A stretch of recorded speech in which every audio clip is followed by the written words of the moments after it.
The story begins with the memory of a certain day when the gates appeared and monsters started to run rampant throughout the world. The only way to stop them was for those who had awakened magical abilities to fight back.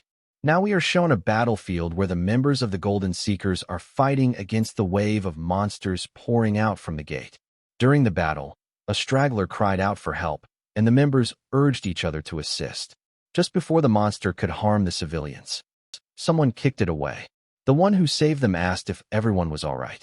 Misato Kyoichiro then steps onto the stage, fighting against the wave of monsters and taking down dozens of monsters within seconds, single-handedly. People watching him are amazed. One of the members explains that his power is the power of time. He knows what will happen next. She calls his ability inhuman.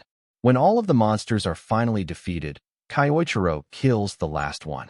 Feeling satisfied that he has protected the land and its peace, he declares that he will now seal the gate. However, as he begins the sealing, he is suddenly thrown inside the gate, and the seal closes from the outside. Kyoichiro is shocked. He has never seen a future like this. He asks if all of them were part of this plan and why they are doing this. At this moment, they reveal their true colors. They tell him that precisely because he had no idea what was really going on, he ended up betrayed. Kyoichiro is still confused, but they continue to explain. They reveal that he, Kyoichiro, is in fact a monster at level 100 with the time attribute. All they ever wanted was to earn money easily, but because of him, they always had to take on the most dangerous missions again and again. They tell him this will be the last time, as they are parting ways with him forever. Kyoichiro is stunned that his teammates would betray him for such petty reasons. All he ever wanted as the leader of the Golden Seekers was to make the world a safer place and to protect them all. He asks himself why things have led to this. But he cannot think for long, because monsters inside the gate begin to attack him.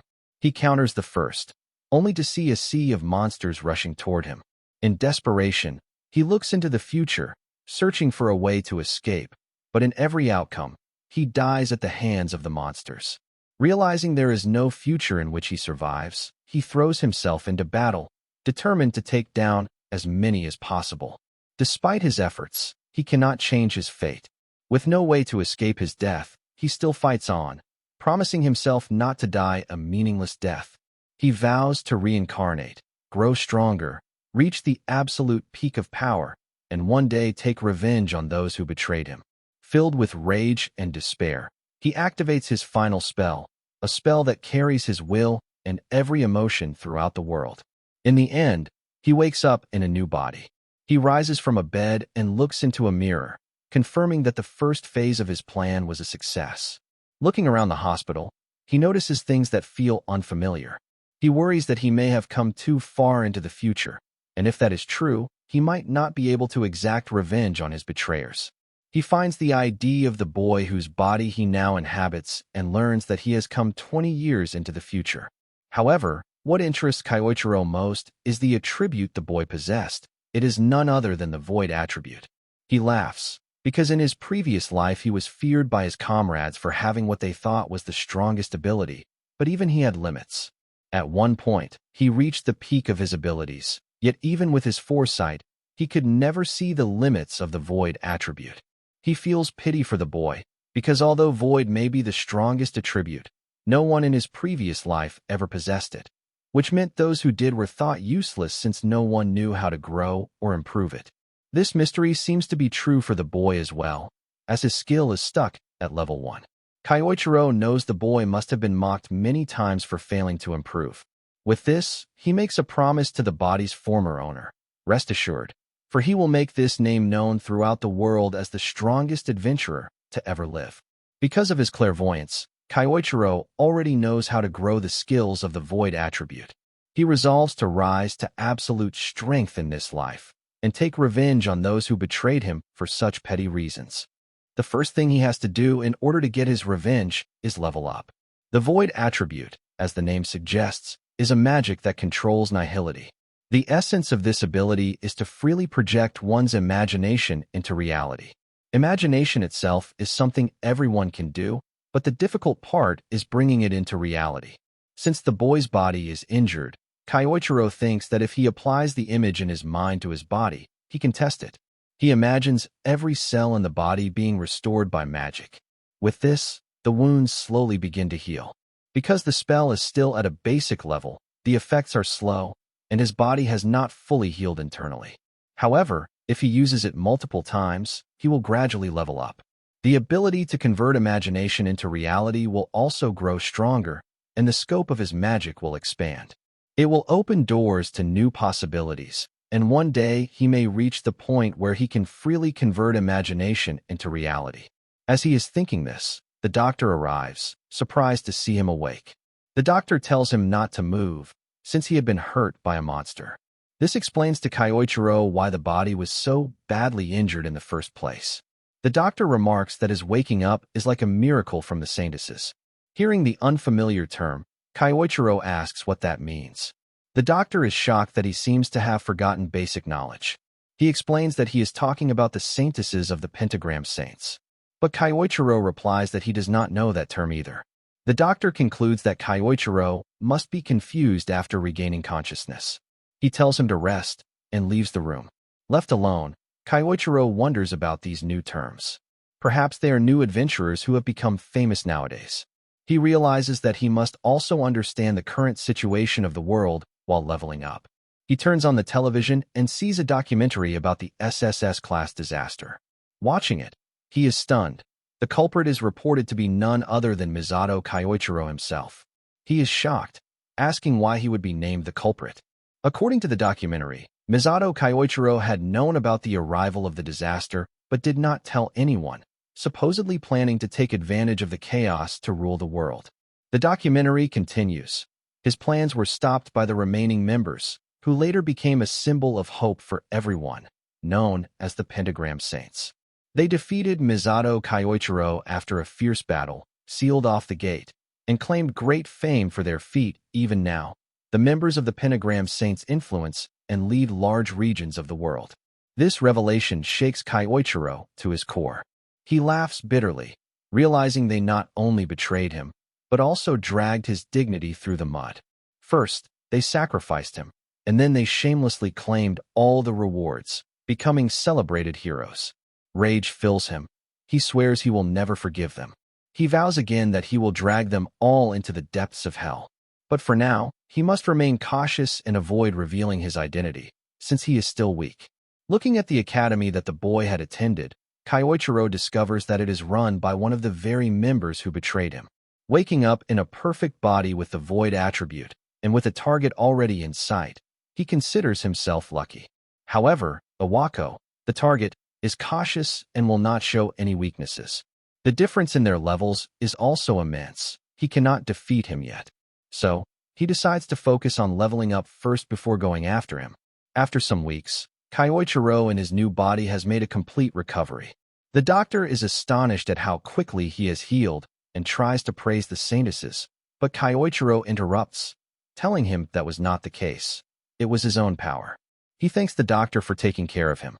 Finally leaving the hospital, with his basic preparations complete and his level increased significantly, Kyoichiro plans to enter a dungeon for a warm-up. The doctor told him that everyone related to Kyosuke had died in the accident. Kyoichiro feels bad for the boy, but this also means he now has complete freedom to do whatever he wants. He then goes near a gate. Hiding his face, he tries to enter but is stopped by the guard, who tells him that the minimum level required is 30 and that he needs to have a party. The guard explains that going alone in the dungeon is too dangerous. Kyoichiro replies that this may be the case for others, but he is a student of a top university, and as long as he fills out the consent form, he should be allowed in. He had already researched these things while he was hospitalized. Some bystanders tease him, saying the guard is only advising him for his own good and that he should know his place as a greenhorn. Before the guard can take further action, Kyoichiro signs the form and moves forward. He thanks the guard for worrying about him. As he enters, the guard requests 3 others nearby to follow him to make sure he does not die. One of them almost rejects the idea, but another pulls him along, saying this might be their chance. They can get rich inside, and whatever happens in a dungeon stays in the dungeon. With that, they rush in, mocking that the kid still needs 100 years of training. Inside the dungeon, which looks like a cave, the party of 3 arrive with the plan to loot everything while eliminating the newbie kid, as this is how they always survive. They keep running for 10 minutes, but find nothing in the path until they finally catch up to him. Meanwhile, Kyoichiro is already facing a horde of monsters. Using his void attribute, he summons various types of magical spells of different natures, destroying every foe in his path. As the smoke clears, the three are shocked at how quickly he wiped out the monsters. But their greed soon takes over when they spot a rare drop that could sell for a handsome amount of money. Seeing that Kyoichiro has not noticed them, they plan to assassinate him and take the loot. They jump around the cave and launch magical spells at him. Kyoichiro, angered by their actions, mocks them and easily dodges their spells without breaking a sweat. He thinks to himself that no matter the time or era, there are always disgusting people who try to take what belongs to someone else. Two of the members are shocked at how effortlessly he avoided their attacks, but the third charges in with a fire attack, claiming Kyoichiro was just lucky. Before he can land the blow, Kyoichiro counters with an amplified fist directly to the gut, knocking him down. At their betrayal, Kyoichiro declares that he will show no mercy. He calls them the worst type of people, those who always betray and kill others for their own gain. For the sake of his ideals and his revenge, he vows to destroy them. Inside the dungeon, Yoichi Tsudai, who is the subordinate of Awako, arrives after hearing the news of a student from their institute entering the dungeon alone. However, the scene before him is completely different from what he expected. He questions why 3 novice-level adventurers are lying defeated on the ground, and how in the world this even happened in the first place. Now, back at the house, Kyoichiro reviews his gains. He was able to level up inside the D-rank dungeon and judge the level of power he currently has at hand. During this, he also secured a new spell that obscures information.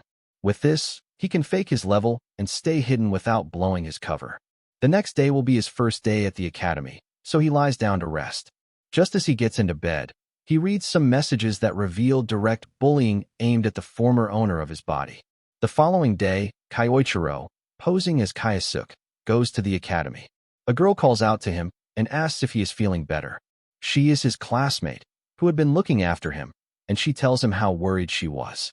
Seeing that Kayasuke had people who genuinely cared for him makes Kyoichiro feel somewhat happy. But this moment is ruined when others mock Kayasuke for being non-attribute and returning after barely escaping death. They demand payment in return for protecting him, and they press him for money. Realizing their behavior, Kyoichiro understands that the text messages from the previous night were also from these guys. Before he can act, Asahi Karen steps forward, trying to stop them by saying he just returned from the hospital.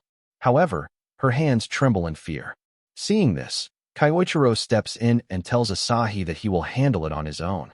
The bullies mock him for acting tough and threaten to remind him how useless he is. Instead of backing down, Kyoichiro mocks them in return, declaring that he will remind them of their place. Kyoichiro remembers his promise to make this boy's name famous worldwide, and with that, he prepares for battle. This enrages the bullies, and one of them readies a fire spell. Asahi is shocked, realizing they are using magic outside of a restricted area. The bully launches the attack at Kayasuke, but Kyoichiro counters with the very same magic, shocking the bullies. Kyoichiro mocks them, asking if this is all they can do. Humiliated, the bully calls over his lackeys. They both use different elements to try to overpower Kyoichiro, but again, he uses the same attributes to dominate their attacks. Terrified, they begin to wonder how many elements he can use. Kyoichiro then says that it's his turn. He declares that at the very least, he will keep them alive. He lights up an explosion, forcing them to run away. Before they can call for help, Kyoichiro grows furious and asks them if Kayasuke had not also asked for their help once, and what their response to him was. He says there is no need for an answer, because disgusting people like them always act the same way.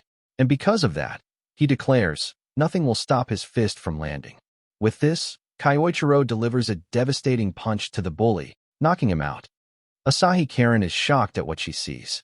The lackeys quickly pick up their leader and flee, while Kyoichiro declares that from now on, no one will be able to look down on Kayasuke.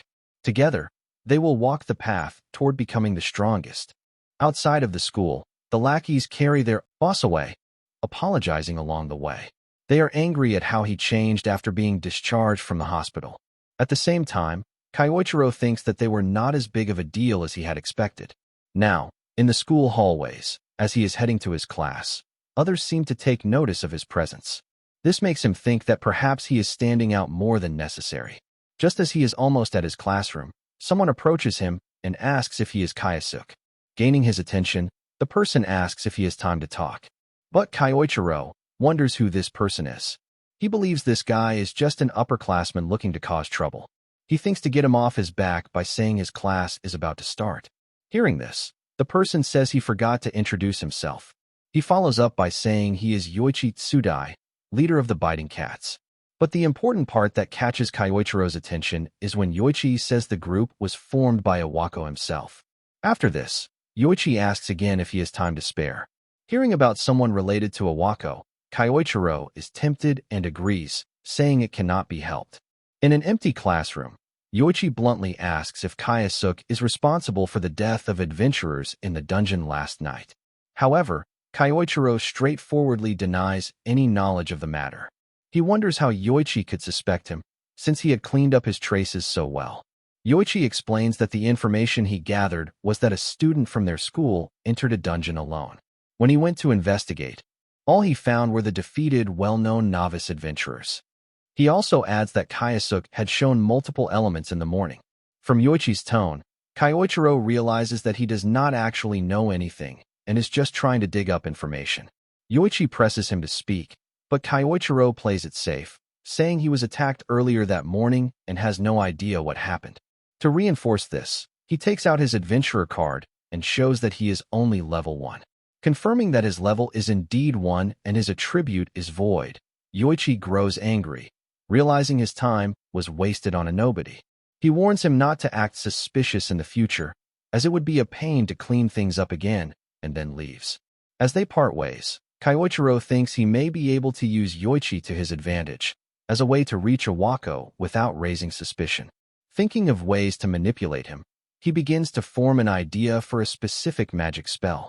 Now we find Yoichi in Iwako's office, reporting on the events of the dungeon. Hearing this, Iwako says it is not like Yoichi to make mistakes, and warns him to choose people more carefully. Yoichi apologizes, promises to handle the situation, and tries to calm him down. Iwako then warns him that if word gets out that Yoichi was involved in the deaths of novice adventurers, it will bring criticism upon him as well. He grabs Yoichi's face and threatens that if things go wrong, Yoichi could be expelled in an instant. Yoichi promises to set things right. Inwardly, however, he grows angry, thinking that if he had known things would play out like this, he would have taken more money from those adventurers. Iwako then asks, according to Yoichi, a third-year student entered the dungeon, but there is no student in that class who did so. This would mean the cause of the novices' deaths was probably a monster inside the dungeon during their hunt, rather than a student. Iwako concludes that this is a more believable explanation than assuming a student killed them. He adds that it must be this way, unless something truly out of the ordinary happened. Thinking about this, Yoichi wonders if the void element could be that out-of-the-ordinary factor, so he reports that there might be a possibility of a unique attribute being involved. Considering it, Iwako admits that there is indeed a chance. Getting this clue excites Yoichi, and he quickly asks Iwako to leave everything to him, claiming that he will resolve the problem at hand swiftly. In a cave dungeon, many students seem to be practicing their magic while defeating monsters. Suddenly, one of the monsters breaks through, and the students become frightened. However, before anyone can be harmed, the monster is defeated by a golden light attack, which came from none other than Yoichi, who was in charge of today's exercise. He tells the students not to break formation. Finding his abilities formidable, many admire his power, noting that he was personally chosen by the principal. Some even wonder how they could join the same team as him. After dealing with the monsters, Yoichi leaves the rest to the students and walks away for his own business. He takes out an ornament, which is a device used to locate people. He tells it to find the location of Kyosuke. As soon as he says this, the chain begins to glow and points in the direction where Kyosuke is at that moment. Looking at the directions he received, Yoichi finds the result to be exactly as he expected. The chain shows Kyosuke is far away from the other students. Yoichi does not care what Kyosuke is doing alone, but he sees this as the perfect opportunity. He can eliminate the threat quietly and blame it all on monsters, because what happens in a dungeon stays in a dungeon. The reason he is after Kayasuk stems from a chain of events, starting with the death of the hunter-killer he had been using. Trouble has followed ever since Kayasuk was discharged from the hospital. The things the bullies told him are also troubling, as they claim the non-attribute kid attacked them using the same magic types they used. And, even more shocking, that he created flames unlike anything they had ever seen before. Yoichi could not make sense of their story and left. The bullies thought they were free, but Yoichi ordered others to re-educate them properly. He has no use for incompetent people who are overpowered by a so-called weakling. Two bullies tried to stop it, but in the chaos, the one who had taken a direct hit from Kyoichiro shouted in fear that Kayasuk was no longer human. His words carried immense terror. To deal with Kayasuk, Yoichi had arranged a special class to use the situation to his advantage. But during that time, Kayasuk used illusions and escaped. Yoichi suspects he must have used magical tools, which is the only explanation he can come up with. He also believes Kayasuk may have used similar tricks to get rid of the hunter-killer he had relied on. On his way, Yoichi found many defeated monsters on the ground. Looking at them, he wondered how a supposed weakling could have done this. The monsters had clearly been defeated in a single strike of fire magic. This aligned with what the bullies had told him earlier. Still, this scale of power did not impress him. After all, even Iwako, who had dropped out of the pentagram, could do such things easily. Yoichi is currently following Kayasuk because he has no other option. However, he plans to surpass Iwako sooner or later and take his place to finally rule over the world. Until then, he must never allow anyone to know his connection to the hunter-killer. And as for Kayasuk, he is an unknown variable that could disrupt his plans. To prevent this, Yoichi is determined to make sure Kayasuk reaches the afterlife sooner rather than later. Finally, after tracking him, Yoichi arrives at his destination. He believes his target must be on the other side. Curious about what Kayasuk is doing there, he peeks around the wall to check the situation. But to his shock, he finds Kayasuk sitting on top of a mountain of defeated monsters, calmly telling him that he has been waiting and that Yoichi is far too late. This catches Yoichi off guard, as he had hidden his presence the entire time. He wonders how Kayasuk was able to notice him.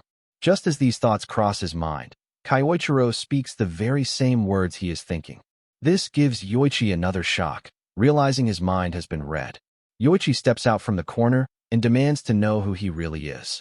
Instead of replying, Kayasuk mocks him, saying he thought anyone chosen by Iwako would be extraordinary, but judging from what he has seen so far, Yoichi is clearly flawed and ordinary. He adds that the only thing Yoichi has in common with Iwako is their cowardly habit of using novice killers for money extortion, a trait both of them share. Yoichi tries to regain control of the conversation, but Kyoichiro interrupts, telling him that he may enjoy tormenting others, but he has never known what it feels like to be the one hunted. Kyoichiro says he should consider himself lucky, because he is about to learn that feeling now. In his mind, Kyoichiro already begins planning to make a puppet he can use in the future.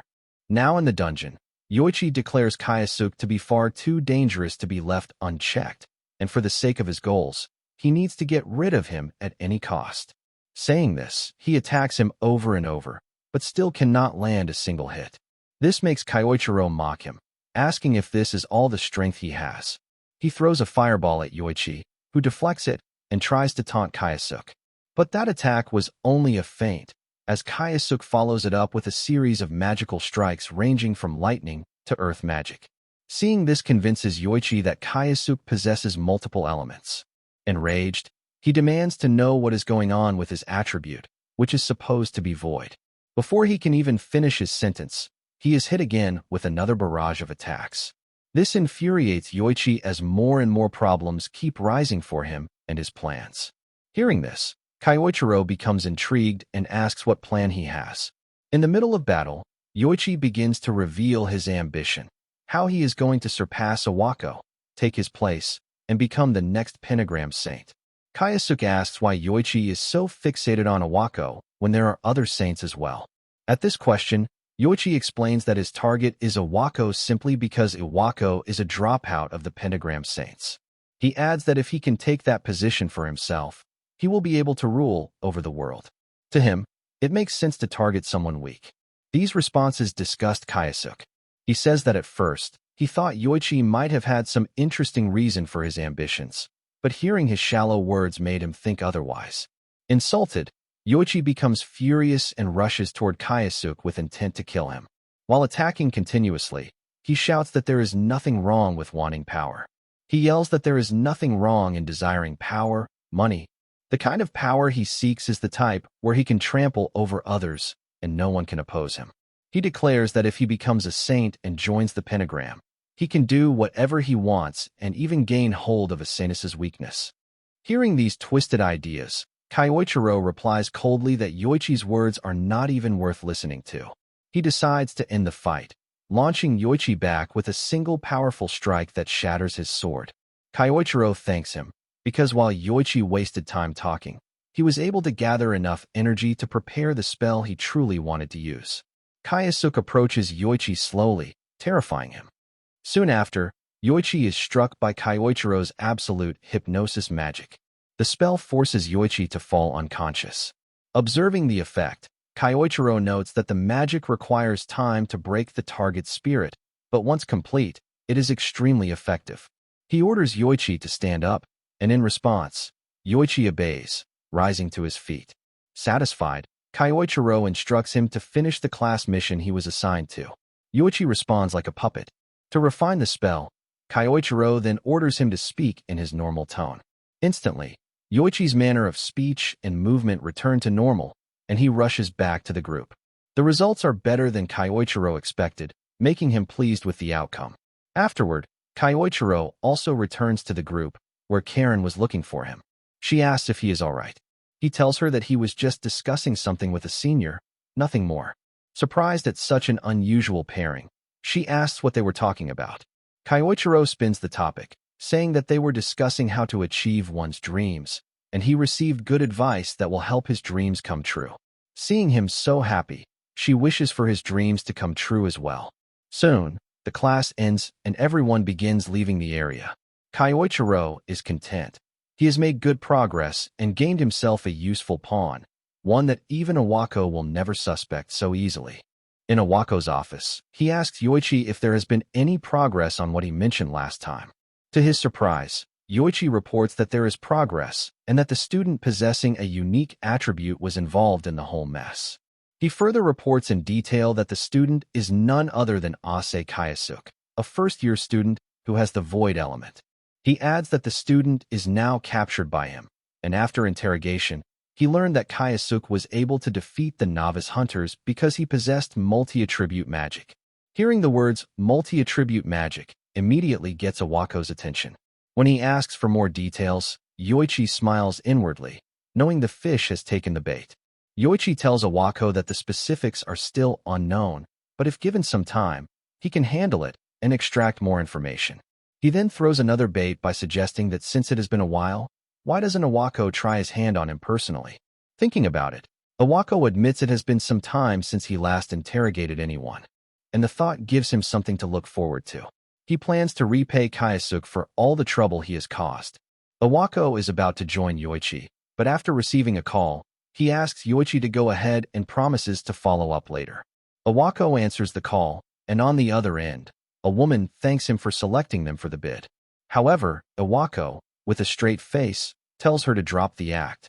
The caller is none other than Lei Ruashi, a former member of the Golden Seekers who betrayed Kyoichiro over 2 decades ago.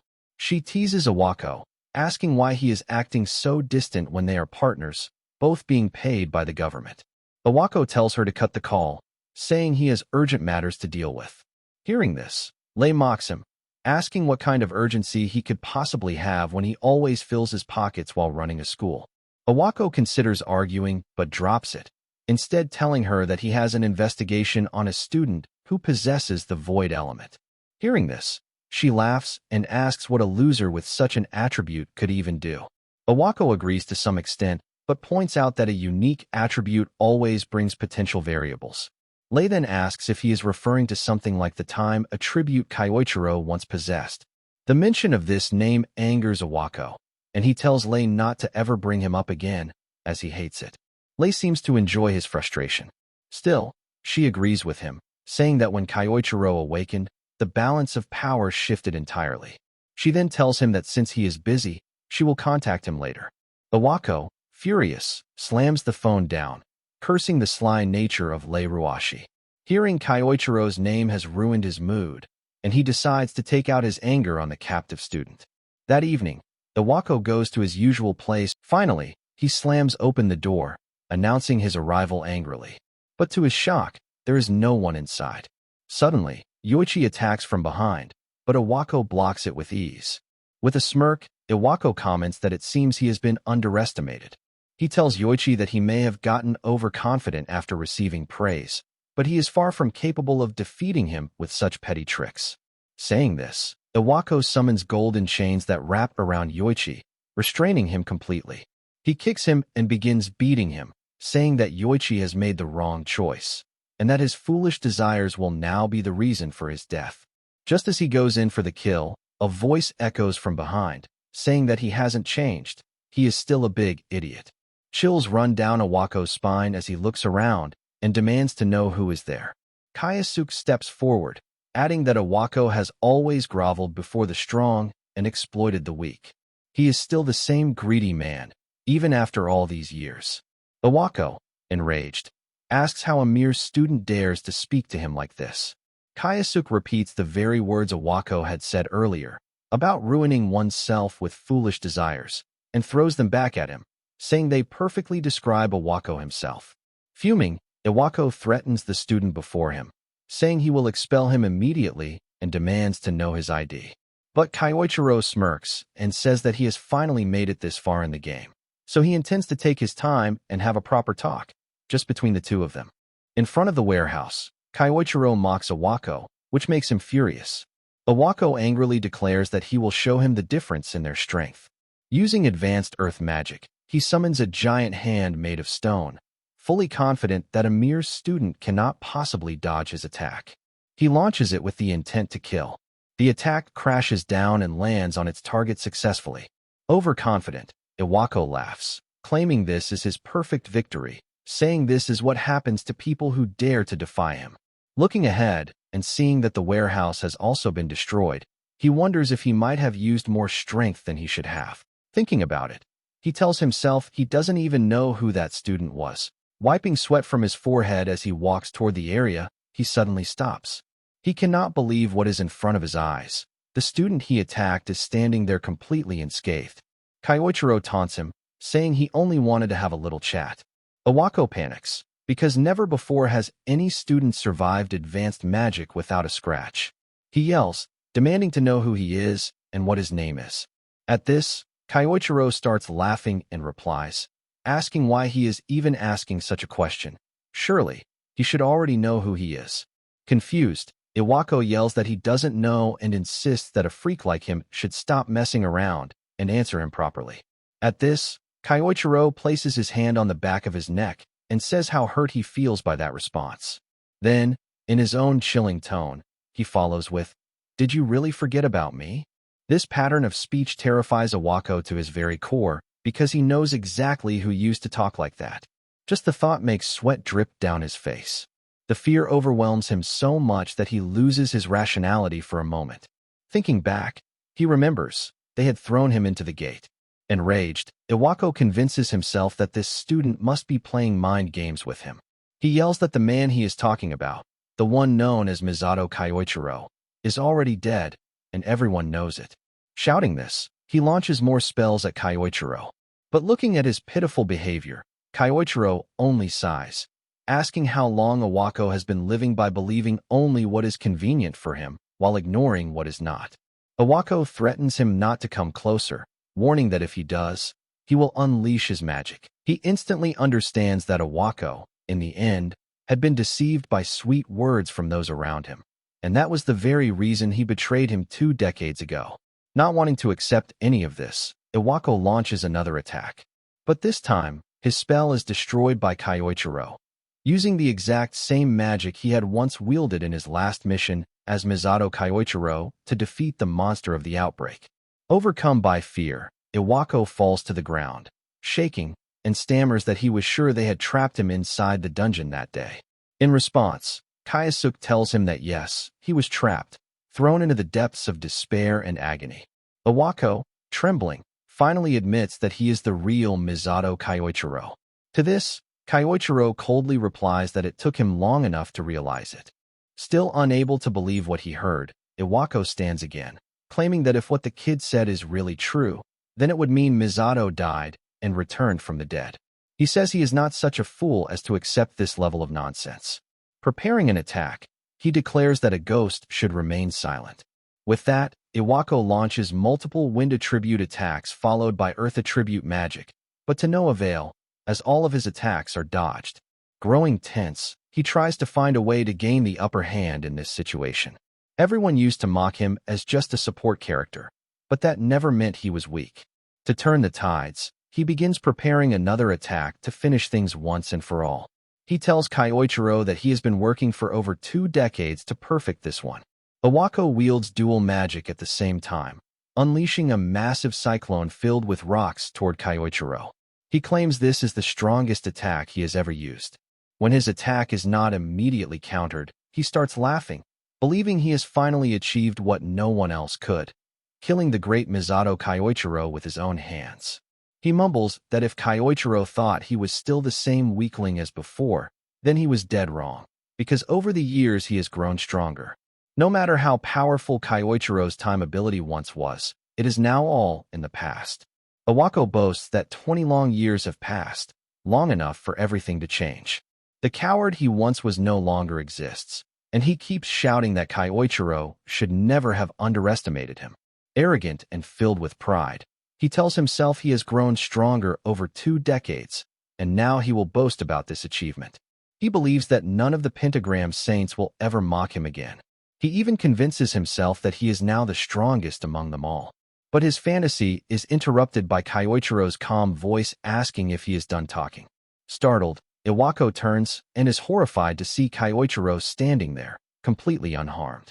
Kyoichiro commends him, saying he is impressed that Iwako can use offensive magic stronger than normal, adding that it should be expected from a so-called hero of the era. Then Kyoichiro declares that he will take his revenge without holding back any longer. Seeing the intensity of the magic radiating from him, Iwako instinctively realizes he is facing a monster he cannot handle.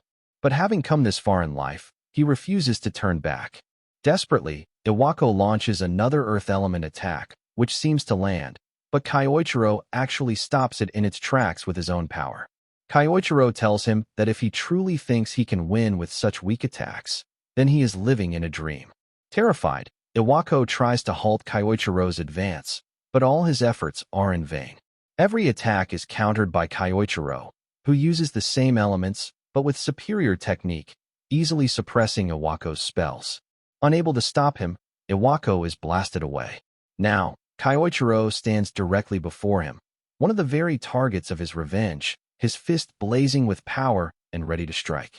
Iwako drops to his knees and begins begging for forgiveness, not only for what he has done now, but also for what he did 2 decades ago.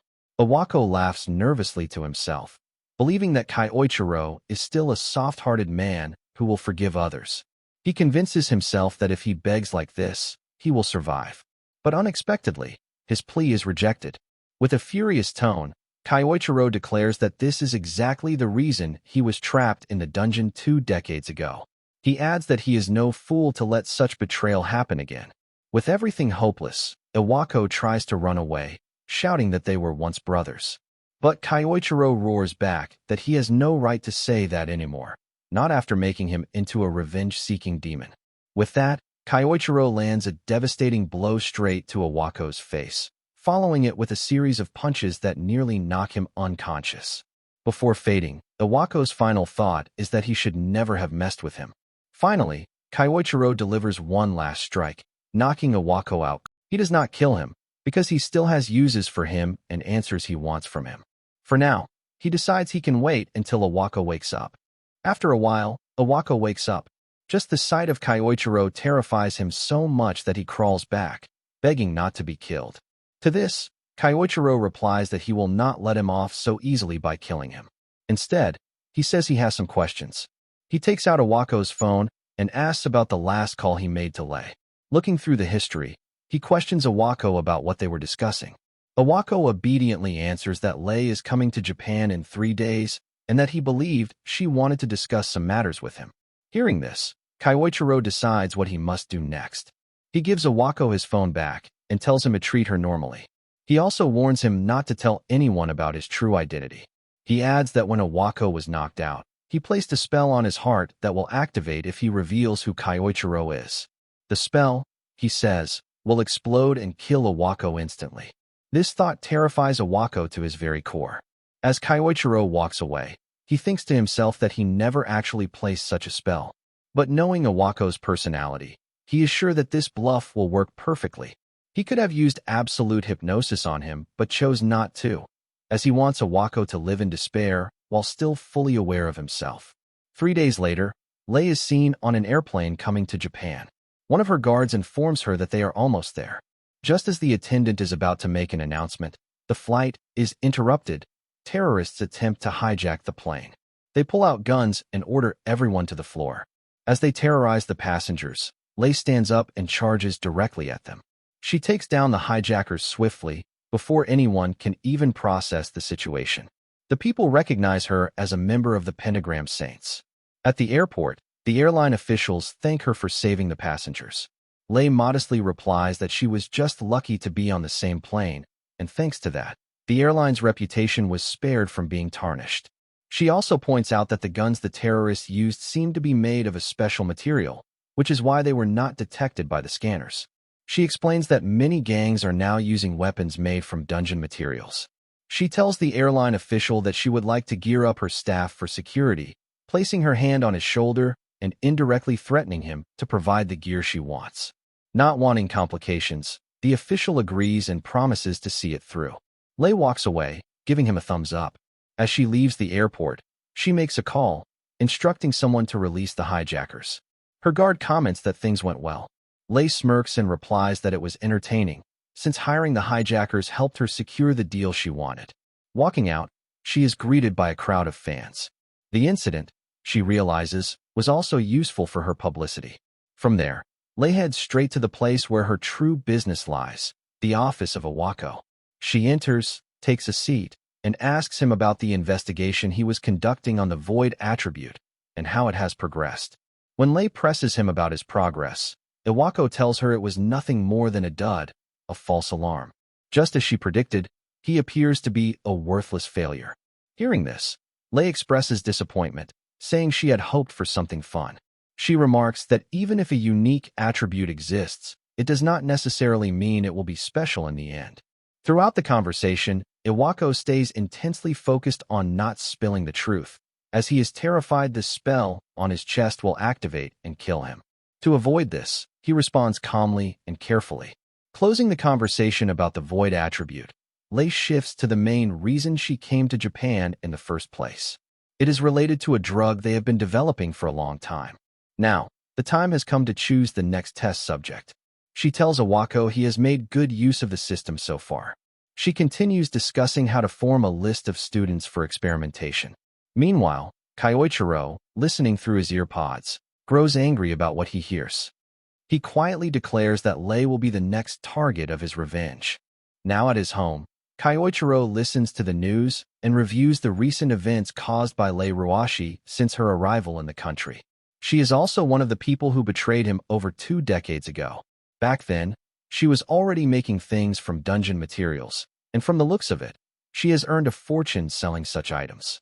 But in the end, from her conversation with Iwako, it is clear she has come here to cause harm and continue doing evil things.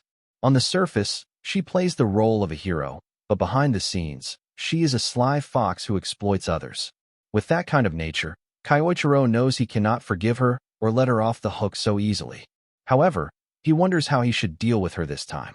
Considering how tight the security already was when he entered the academy, he knows this won't be easy, and he needs to prepare carefully. While he is thinking, Asahi approaches him, asking what he is reading. Asahi comments that Lei is amazing for how she fought against the hijackers and mentions the Great Snake of Changsha, which is very famous. Hearing this, Kyoichiro asks her more about it. Asahi explains that this is the name of the clan Lei created and that its members are all powerful. Thinking back, Kyoichiro realizes that the men in black suits he saw earlier must have been members of this clan. Asahi adds that many students hope to join her clan or the military in the future. She then asks what Kyoichiro's plans are. He is about to answer, but suddenly gets an idea. If he joins the clan, he could get closer to Lei and achieve his goal. He thanks Asahi for her help, since she unknowingly gave him the answer he needed. Excited, he rushes away, leaving Asahi behind, confused about what she just helped him with.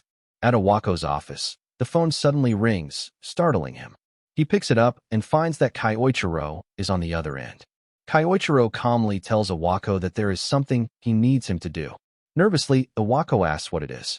Kyoichiro then explains the plan and instructs him on what to say if Lei calls. Meanwhile, in a testing lab filled with scientists, a student is tied up. The boy is in agony while the scientists discuss their work. Suddenly, the doors open, and Lei enters. She asks the student how he is feeling. Begging for mercy, the student pleads with her to stop injecting him with the drug, insisting that he will die at this rate. Before he can finish, Lei stomps on him, kicking him aside. She adds that there is no need to be terrified, because if the experiment succeeds and he proves compatible with the medicine, he will become far stronger than ever before. After this, she orders the scientists to continue. Despite the boy's cries and begging, they inject him with the drug again. This time, he suffers greatly and eventually dies. The scientists continue making reports based on their observations. Looking at the disappointing results, Lei concludes there is no point in these experiments unless they find subjects with a high level of magical proficiency. A guard tells her they will need more test subjects soon. Lei agrees and says they will handle it the same way as always, by opening a recruitment drive for the clan, which will only appear as a recruitment on the surface. With this, she calls Awako while riding the elevator. She tells him she needs samples of students with strong magical talent. Remembering his instructions, Iwako responds exactly as Kyoichiro had told him to. He suggests a plan to disguise the process as a selection at the academy to identify talented students. Hearing such a clever idea, Lei praises Iwako, saying that sometimes he can come up with good plans. Afterward, she decides on the date and time for the selection.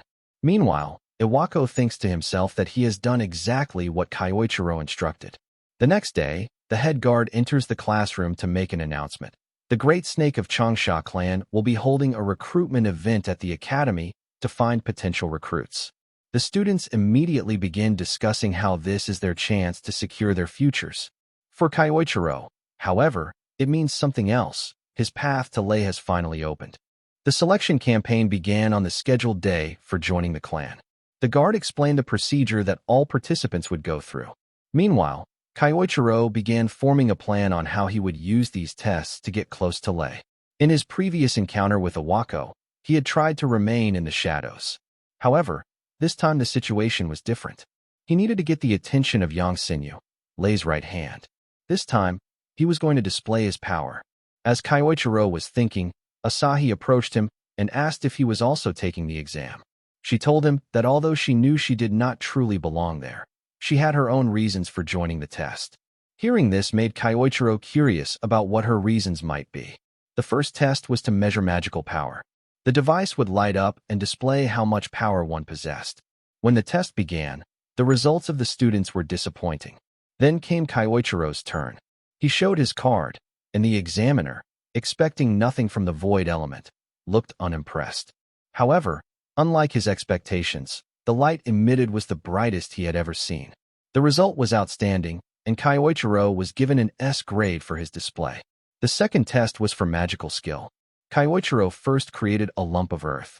The examiner doubted his ability, but his doubts were instantly blown away when Kyoichiro summoned all magical attributes at once and controlled them flawlessly. He wondered how those who once called the void element useless would feel now. Asahi came to him afterward and told him how amazing he was, and he wished her good luck for her test. When Asahi's test began, she demonstrated light magic by reviving dead plants. Most others did not take notice of it, but Kyoichiro was impressed that she possessed light magic. The examiners overlooked her talent, but he thought it best if she remained unnoticed for her own safety. However, Yang Sinyu, Lei's right hand, showed interest in her potential as a test subject. After all the preliminary tests, The final stage began, one-on-one duels. Yang Xinyu announced that they would be fighting members of the clan. The students became tense, worried about facing elite members, but were reassured that the evaluation would not depend solely on victory or defeat, but on how they fought. Confident that none of the students could possibly win, the clan members prepared themselves. Kyoichiro's duel began, and his examiner remarked that while he had shown good performance earlier, it would not help him in real combat. He then planned to eliminate Kyoichiro in a single strike using earth magic. However, Kyoichiro used wind magic to repel the attack effortlessly. The examiner was shocked that such a powerful strike was countered so easily. Before he could recover, Kyoichiro vanished from his sight, only to reappear instantly behind him with a knife made of water magic. This decisive move ended the duel. Kyoichiro mocked the examiner slightly, saying he had learned a lot from him in this match. The duel ended in Kyosuke's victory. Yang Xinyu was astonished by the result, questioning who this student could be, as he had surpassed every expectation. Later that night, he reported to Lei that the exam was over. Hearing this, she asked if there were any useful subjects. Yang Xinyu replied that there was one student who had cleared all the tests overwhelmingly, but that he used the void attribute. At the mention of void, Lei's excitement grew. She recalled Awako's investigation into a student with that attribute. Smiling slyly, she states that this new student is going to be really fun. In the student hall, Lei's right-hand man begins announcing the results of the exams they previously took for clan enrollment. After all the students gather, he proceeds with the list from top to bottom. He announces that the first position goes to Ase Kyosuke. The students start whispering among themselves, as everyone already expected him to take the top position. During the difficult exam, he had displayed an extraordinary level of power, leaving a strong impression. Kyosuke now feels that everything is going according to his plans, as his bold display turned out to be useful in impressing the examiners. He knows this puts him a step closer to Lei. However, his happiness turns to unease when the second position is announced. The second place is granted to none other than Asahi Karen. She is surprised to have achieved a higher rank than she expected. Kyoichiro grows worried about her being placed so high and selected as well. He wonders if her unique attributes played a larger role than he had believed in helping her clear the exam. Knowing Lei, he suspects she is planning something hidden, possibly using the students for a secret agenda. He believes there must be a reason behind Asahi being selected. As he ponders these thoughts, his worries are interrupted when Asahi smiles at him, clearly happy that she passed, and that they both achieved high positions. Seeing her joy relieves Kyoichiro of his doubts. He reminds himself there is no need to overthink. He will not allow anyone to harm her. His focus must remain on protecting her and securing his own goals. Sometime later, at the Japan branch of Lei's company, the announcement of the Great Snake Changshan clan recruitment exam has brought the successful students together. Lei's right-hand man welcomes them, stating that they will now be taken to a facility for basic checks before officially joining the clan. He also informs them that the clan leader, Lei herself, will join them soon.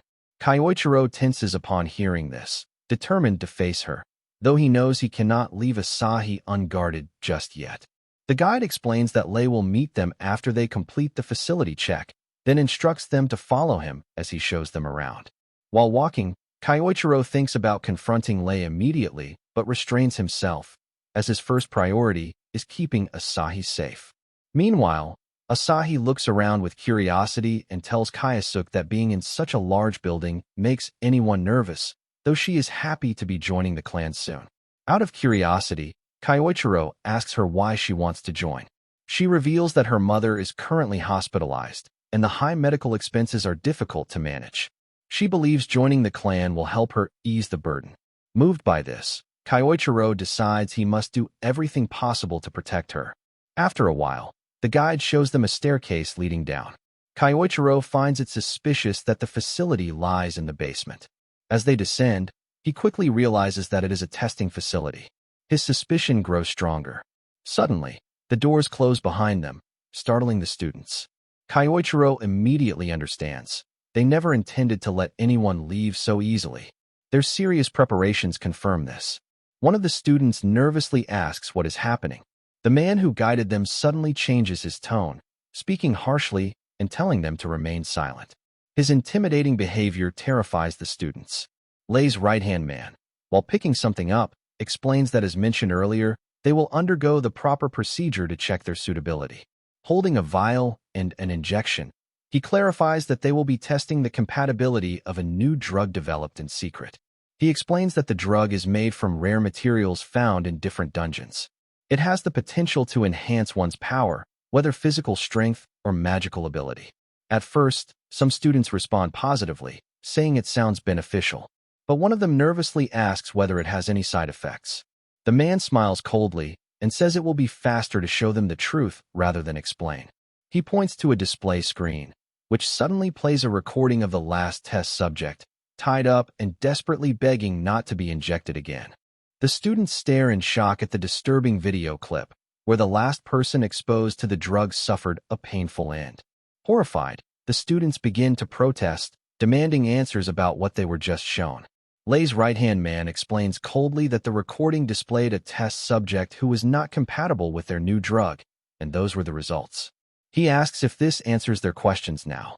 Realizing they are being used as test subjects, with the risk of dying from the experiment, the students angrily declare that they will never take such a drug. Two of the students summon their magic and attack simultaneously, demanding to be released from the facility. Kyoichiro, observing the chaos, quickly tells Asahi to come to his side and not leave him.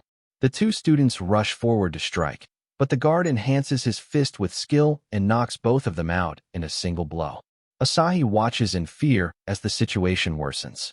The two fallen students groan in pain on the ground. His eyes then fall on Asahi. Looking at her with a calculating grin, he suggests they should start with her instead. He mutters that he is curious to see the results, especially since she wields the rare light attribute. Terrified, Asahi freezes as he approaches her, but before he can reach her, Kyoichiro steps forward and blocks his path. The guard narrows his eyes and demands to know what Kyoichiro thinks he's doing. Calm but firm, Kyoichiro replies, "Nothing. Just keeping lowlifes like you away from her." The insult enrages him. He orders the others in the room to hold Kyoichiro down. Several well-built fighters step forward, confident that defeating a mere scholar will be easy. They charge in with full force, aiming to take him down in one strike. But their attacks land only on an afterimage. Kyoichiro has already evaded. Before they can even react, he delivers sharp, enhanced chops, knocking them unconscious instantly. The remaining two become wary after witnessing this, but even their caution proves useless. Kyoichiro dashes forward, striking both in the stomach with precision. They collapse in defeat. Their leader is stunned by the overwhelming display of strength and skill. He had never imagined Kyoichiro could defeat his men in single blows. Shocked, he starts to panic, realizing the situation is slipping out of his control. Kyoichiro turns to him and declares that he is next. Unable to face him directly, the leader instead rushes toward Asahi, intending to capture her as a hostage and test subject. But before he can lay a hand on her, Kyoichiro intercepts him and seizes his wrist with an iron grip. The man struggles desperately to break free, but Kyoichiro's hold does not loosen. "I already warned you," Kyoichiro says coldly. "You will not touch her." He releases the man's wrist, leaving him stumbling backward in fear. The leader is shaken to his core, terrified at how a mere student could accomplish such feats, something he believed should have been impossible. Just as the realization sinks in, Kyoichiro fixes his gaze on him and warns, "Brace yourself." Now at the facility, Lei's right-hand man, Yang, appears tense. At the same time, Kyoichiro instructs Asahi to stay behind him. Asahi, standing behind him for safety, thinks about how much stronger he has become. Earlier, she couldn't even follow his movements. She had an idea that he had grown powerful, but to this extent was beyond her imagination. Yang tries to intimidate him, warning him not to get cocky. But Kyoichiro challenges him with a question: why are the students of the academy being used as test subjects in the first place? Yang smiles and replies that it is not complicated. He explains that everything is for the sake of their clan and for Clan Master Lei. Once the testing and preparation of the drugs are complete, Lei will gain strength beyond imagination. Kyoichiro asks if he truly believes such inhumane actions are worth it for a small dream.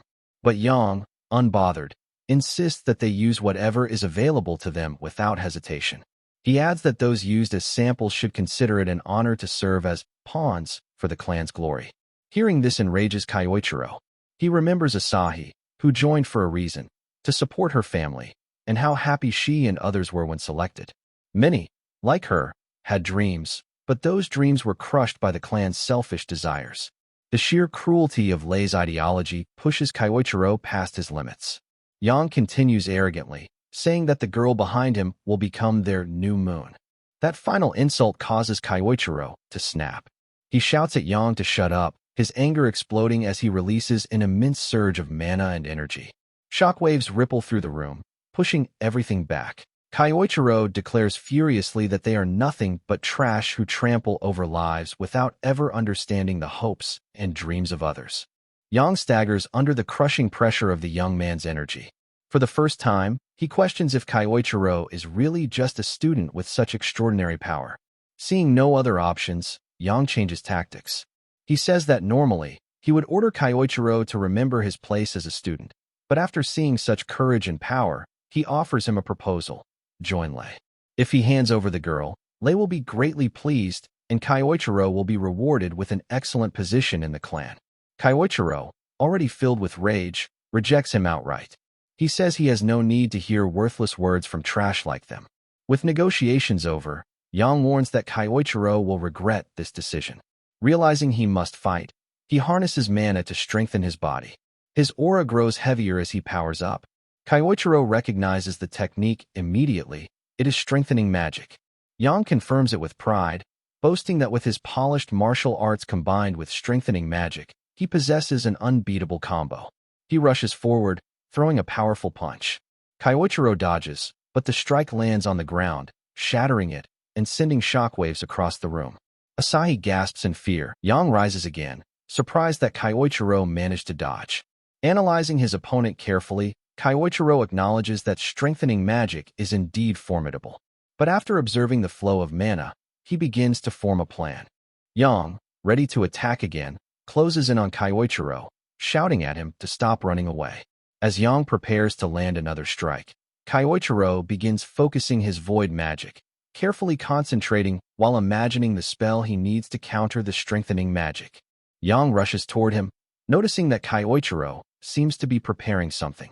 He wonders if the boy is truly planning a counterattack, or if he has simply given up, realizing he has no way to overcome Yang's overwhelming strength. Convinced of victory, Yang throws a punch, believing this will end the battle. But at the very last moment, Kyoichiro activates his void magic. The spell is complete. To Yang's shock, his devastating punch, strong enough to break through almost anything, is stopped by Kyoichiro's bare hand. He stares in disbelief, realizing that Kyoichiro is now using the same strengthening magic as him, but even stronger. Kyoichiro remarks calmly that it seems he can do these tricks too now. He thanks Yang, explaining that he was able to learn this magic by observing and imagining it through him. Taking a single step back, Kyoichiro unleashes a powerful blow that sends Yang flying into the air. Yang crashes back down to the ground with a heavy thud. Before losing consciousness, Yang's mind reels. There is no way he could be bested in his own specialty. He wonders if Kyoichiro is really just a kid, or if he is something far more monstrous in strength. With everyone in the facility defeated, Asahi runs to Kyoichiro. He asks if she is all right, and she nods. Meanwhile, the other students who had been hurt begin slowly getting back on their feet. Kyoichiro tells them he will open up a path so they can escape the place safely. Confused, they ask what he means and where he intends to go. Without hesitation, Kyoichiro strikes the heavy door, breaking through and creating an exit for them. As he turns toward his own direction, he tells them he has his own plans to follow for now. At the same time, Lei is informed about the worsening situation. She is told that Yang and the others have been defeated and that the students are escaping. Shocked that her trusted people could be overpowered so easily, she demands more details. But the guards can only report that an incredibly strong individual is heading toward her. Before they can say more, their voice is cut off as they are swiftly taken down by the unknown intruder. Confused and unsettled, Lei rises, trying to comprehend what is happening inside her own facility. Suddenly, the door to her office opens, and Kyoichiro steps inside. Lei narrows her eyes and asks who he is and for what purpose he has come. Kyoichiro walks forward calmly and replies, "The reason I'm here is simple. I've come to pay you back for what you did to me 2 decades ago." Lei appears confused, unsure what kind of debt Kyoichiro could mean from 2 decades ago. Seeing her expression, Kyoichiro steps closer and asks if she truly doesn't understand. Should he explain what debt he is referring to?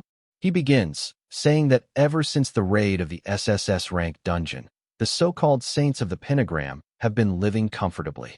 The mention of that raid immediately darkens Lei's expression with unpleasant memories. Kyoichiro continues, hinting at their claim of stopping a certain man's conspiracy that day. Annoyed, Lei asks if he is really trying to give her a history lecture. She insists that the Saints of the Pentagram are heroes who vanquished evil in order to preserve the world. Because of their work, they now hold influence across the globe, watching over many areas. She demands to know what he truly understands to speak against them. Kyoichiro cuts her off, saying that even if the world views them as heroes, the truth is far from it. His words unsettle her, especially as the aura around him changes. In a darker tone, he tells her that they sacrificed their own comrade for selfish reasons, just to reap rewards and build their names. He accuses them of trampling on the lives and dreams of others for their own gain, both then and now. Lei laughs mockingly, calling his words nothing more than conspiracy theories spread by jealous people after their success. But Kyoichiro firmly denies it. He says these are no fabrications, he knows what they did. He reveals that he knows how they pushed their own comrade into the dungeon gate after the boss had been defeated. This revelation shocks her. That knowledge was supposed to be a secret shared only by the remaining members of that raid party. Seeing her confusion, Kyoichiro steps forward and asks if she truly has no idea who he is by now. He declares, "I am Misato Kyoichiro, the same Kyoichiro you and the others pushed into the gate 20 years ago, after I defeated the boss." Lei is stunned, unable to believe what she is hearing. In her panic, Kyoichiro adds, "What you feared most has happened. You once called me a monster for reaching level 100 with the time attribute. I used that same power to return." Fear flickers across Lei's face, but Kyoichiro presses further. He warns her that he knows exactly what she and her company have been doing in secret. If he exposes it to the public, she would be ruined instantly. Enraged, Lei snaps, demanding if he is trying to mock her. Kyoichiro retorts coldly that she should be the one answering for her crimes, both for betraying him 2 decades ago and for trampling on the hopes of others, like the young girl who gave her all. He declares that he will never forgive her. Lei smirks and tells him not to get too arrogant. She claims that he is no longer in the same refined body he once had.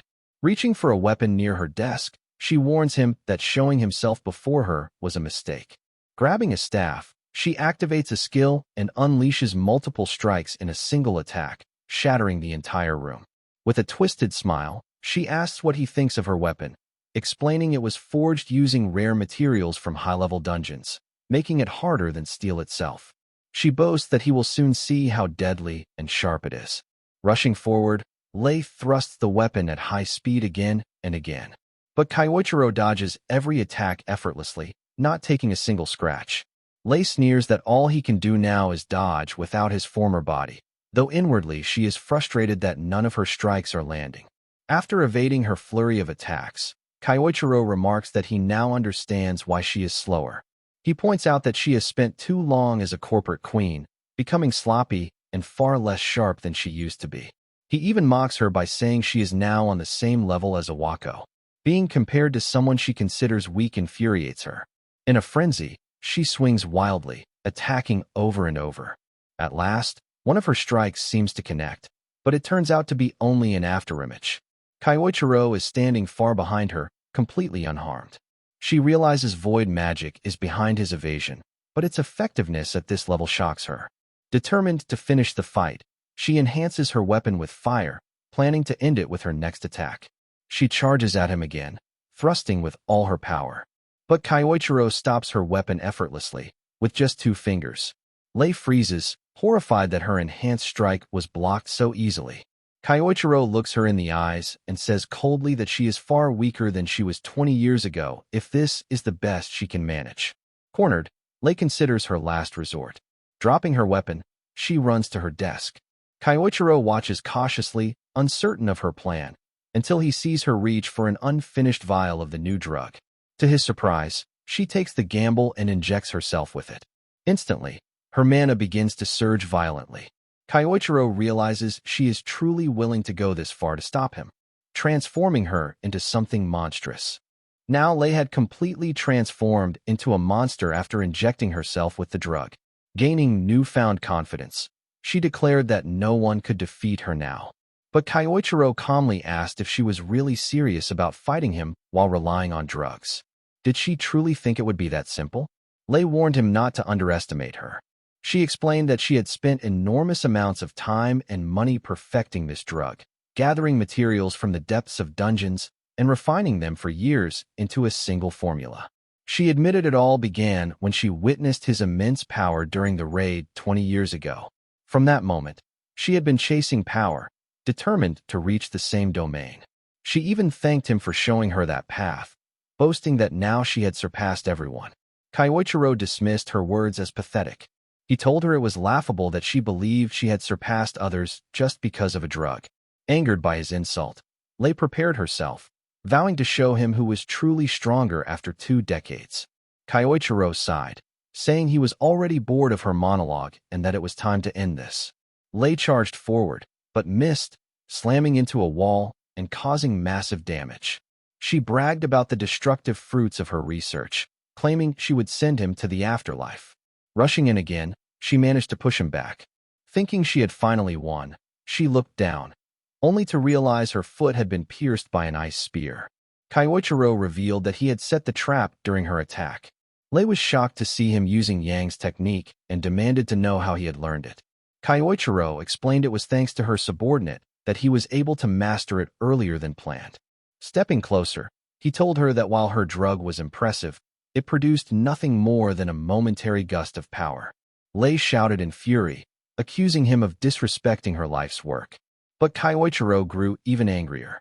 He declared that she had trampled over countless people for her selfish desires and still had the audacity to call it progress. He told her she made him sick. Humiliated, Lei launched herself at him in blind rage. But Kyoichiro countered easily, grabbing her and driving his knee into her stomach. Her unstable power quickly faded, and she collapsed unconscious, her last thoughts on the terrifying new Kyoichiro, whose limitless potential was even more dangerous than his past self with a single attribute. As he left, Kyoichiro remarked coldly that her power was never real to begin with. With this, 2 of the 5 targets in his quest for revenge were now defeated. Outside, Asahi rushed to him, asking if he was all right. At the same time, news anchors swarmed the area, chasing reports that Lei's office had been attacked. Asahi turned to him, asking if he was responsible. Kyoichiro simply replied, "Who can say?" He knew that the truth about Lei's company and its cruel experiments would soon be exposed. With her downfall, many people would finally be safe, and everything she had built over a lifetime would crumble. Asahi called out to him. She admitted that earlier she had been too confused to say it, but now she wanted him to know. Without him, she would not still be standing there. She thanked him deeply for protecting her. Kyoichiro reflected silently. Once, words like those had meant everything to him. They had been his reason to push forward in his previous life. That night, the news exploded with revelations about Lei's company. The truth about their secret experiments and underground facilities where people had been used as test subjects. Reports claimed that someone had stopped her before she could erase the evidence, though the identity of the assailant was unknown. It was also revealed that Lei was now suffering from memory issues and had been placed in medical care. Kyoichiro wondered how the other saints would react to this turn of events. Just as he thought about it, breaking news appeared. An emergency announcement from Nathaniel of the Pentagram Saints. Hearing the name shocked him. At the press conference, Nathaniel declared that on behalf of the Pentagram Saints, they were devastated by Lei's actions and her inhumane research. He apologized, saying that although she had once been their comrade, they had failed to see the darkness lurking within her. Kyoichiro's anger flared. He recognized the act. They were playing the innocent card again, just as they had when they branded him a traitor 20 years ago. They hadn't changed one bit. To them, ordinary people were not lives to protect, but stepping stones to secure their reputation as heroes. He realized that Nathaniel must have been the one to spark hatred among the clan back then, leading to his betrayal. Even now, Nathaniel was calculating, his whereabouts always shrouded in mystery. Determined, Kyoichiro decided on his next move and made a call. Meanwhile, in a distant sanctuary, a messenger reported the conference to Saintess Claudia. Hearing the news, she clasped her hands and prayed for the future. Elsewhere, another member, Ingolf, was training in his room when he was told that a meeting was about to begin. Furious at Lei for creating such a mess, he prepared himself. Soon, the members of the Pentagram Saints gathered, Nathaniel appearing on the screen before them. Once all were assembled, he formally began the meeting of the Pentagram Saints Council. After a long discussion and debate, the council members agree with the statement that an assailant seeking revenge had attacked Lei and exposed the experiments she had been conducting. Ingolf is genuinely furious, enraged that she had been carrying out such secret actions behind their backs, tarnishing the honor and reputation of the Pentagram Saints. Concluding the matter, Nathaniel states that the experiments were Lei's doing alone, carried out on her own accord, and that the rest of them had no knowledge of her activities during that time. Iwako listens silently, but his thoughts turn dark. He reflects that Nathaniel always behaves this way, making seemingly rational judgments while easily shifting blame. It is clear to him that Nathaniel is abandoning Lei to protect the group. While others may truly have been unaware of her secret experiments, Iwako is certain Nathaniel knew about them and their results all along. The realization unsettles him. Even his comrades, who were all connected to the betrayal of Kyoichiro, prove themselves unreliable when one of their own is in trouble. Still, he sets aside these thoughts, reminding himself that he has a task to complete. Claudia, meanwhile, wonders aloud about the identity of the assailant strong enough to defeat one of their combat-oriented members. Taking his cue, Iwako speaks up. He says he has something to report. Earlier, he received a letter from the very person claiming responsibility for defeating Lei. Nathaniel orders him to read it aloud. Iwako opens the letter, which declares, "I have returned to the present world from within that gate. Now I will deal with all of you. Wait for me. Misato Kyoichiro." The name stuns the council. Claudia suggests it could be an imposter using his name to intimidate them. But Nathaniel immediately rejects the idea, explaining that no outsider could claim such knowledge about the gate unless they had truly been there. Considering the situation with Lei, he concludes that it must indeed be Kyoichiro who has finally returned. Claudia theorizes that perhaps time magic explains his survival. Ingolf interrupts, saying that if Kyoichiro truly is back, all they need to do is send him away again. Nathaniel agrees, saying Ingolf's view is correct. He decides they will not make any move for now since Kyoichiro poses no immediate threat. Instead, they will observe his actions and see what plans he intends to carry out. After the meeting, Ingolf gazes at the sky, haunted by old memories. He mutters that Kyoichiro is the one person he can never forgive, his tone revealing a personal grudge that remains unresolved to this day. Back at another location, Iwako contacts Kyoichiro and informs him of the council's discussion and their current plans. Kyoichiro, unsurprised, already knew Nathaniel would not move recklessly. Still, he understands that once the fear of his return grows too large, they will be forced to act. For now, he decides to target those whose whereabouts he already knows. He instructs Iwako to help with his next plan. Iwako asks what is needed. Kyoichiro replies that it is simple. He wants arrangements made for him to be transferred to the academy connected to Ingolf. Realizing the implication, Iwako knows Kyoichiro is now going after Ingolf. Kyoichiro confirms it, explaining that with the excuse of a short-term overseas exchange program, he can infiltrate the German academy. Iwako cautions him, saying Ingolf is not like Lei and may not have any obvious weaknesses to exploit. Kyoichiro listens but replies that regardless, he needs to face him at least once.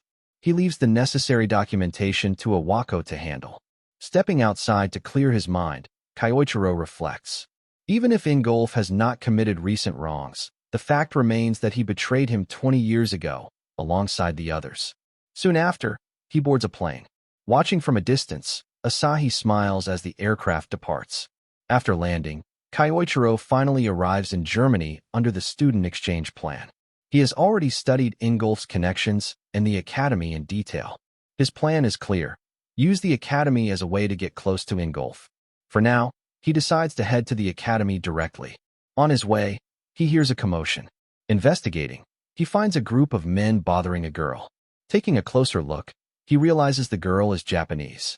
To better understand the situation despite the language barrier, he uses void magic to develop a translation skill. With this, he learns that the drunken locals are trying to force themselves on her.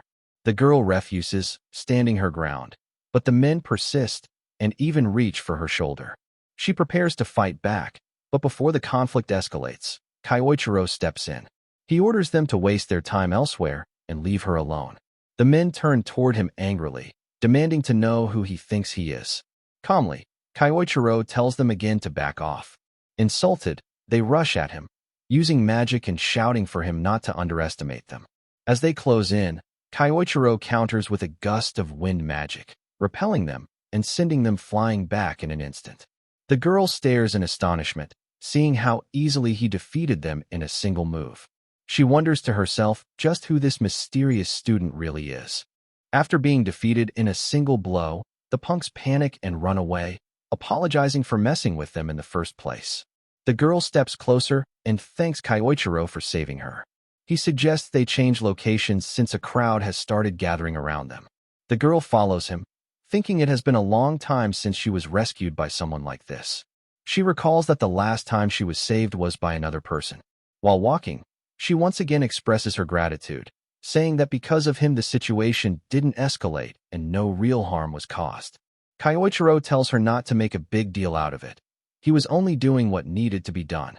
He quietly wonders if she is the conscientious type, while also feeling as though he has seen her somewhere before. Just as he is lost in thought, she points out his uniform and asks if he is a Japanese student. He confirms it, explaining that he is on a short-term exchange program and was actually on his way to the academy. At this, the girl offers to lead him there as thanks for earlier. He accepts, appreciating the sentiment, and allows her to guide him. As they walk, she tells him she is traveling around the world due to certain personal circumstances. Kyoichiro is surprised. She seems to be about the same age as his current body, yet she is traveling alone. He considers this unusual and even risky. He tells her that traveling alone must be dangerous, making her more likely to run into situations like the one earlier. She brushes it off, saying she is fine and that despite appearances, she can use magic as well. Kyoichiro then wonders aloud why she was caught off guard before. She avoids the question and instead asks if he is studying at the academy. Curious about a traveler's opinion, Kyoichiro asks if there is anything unusual about the place.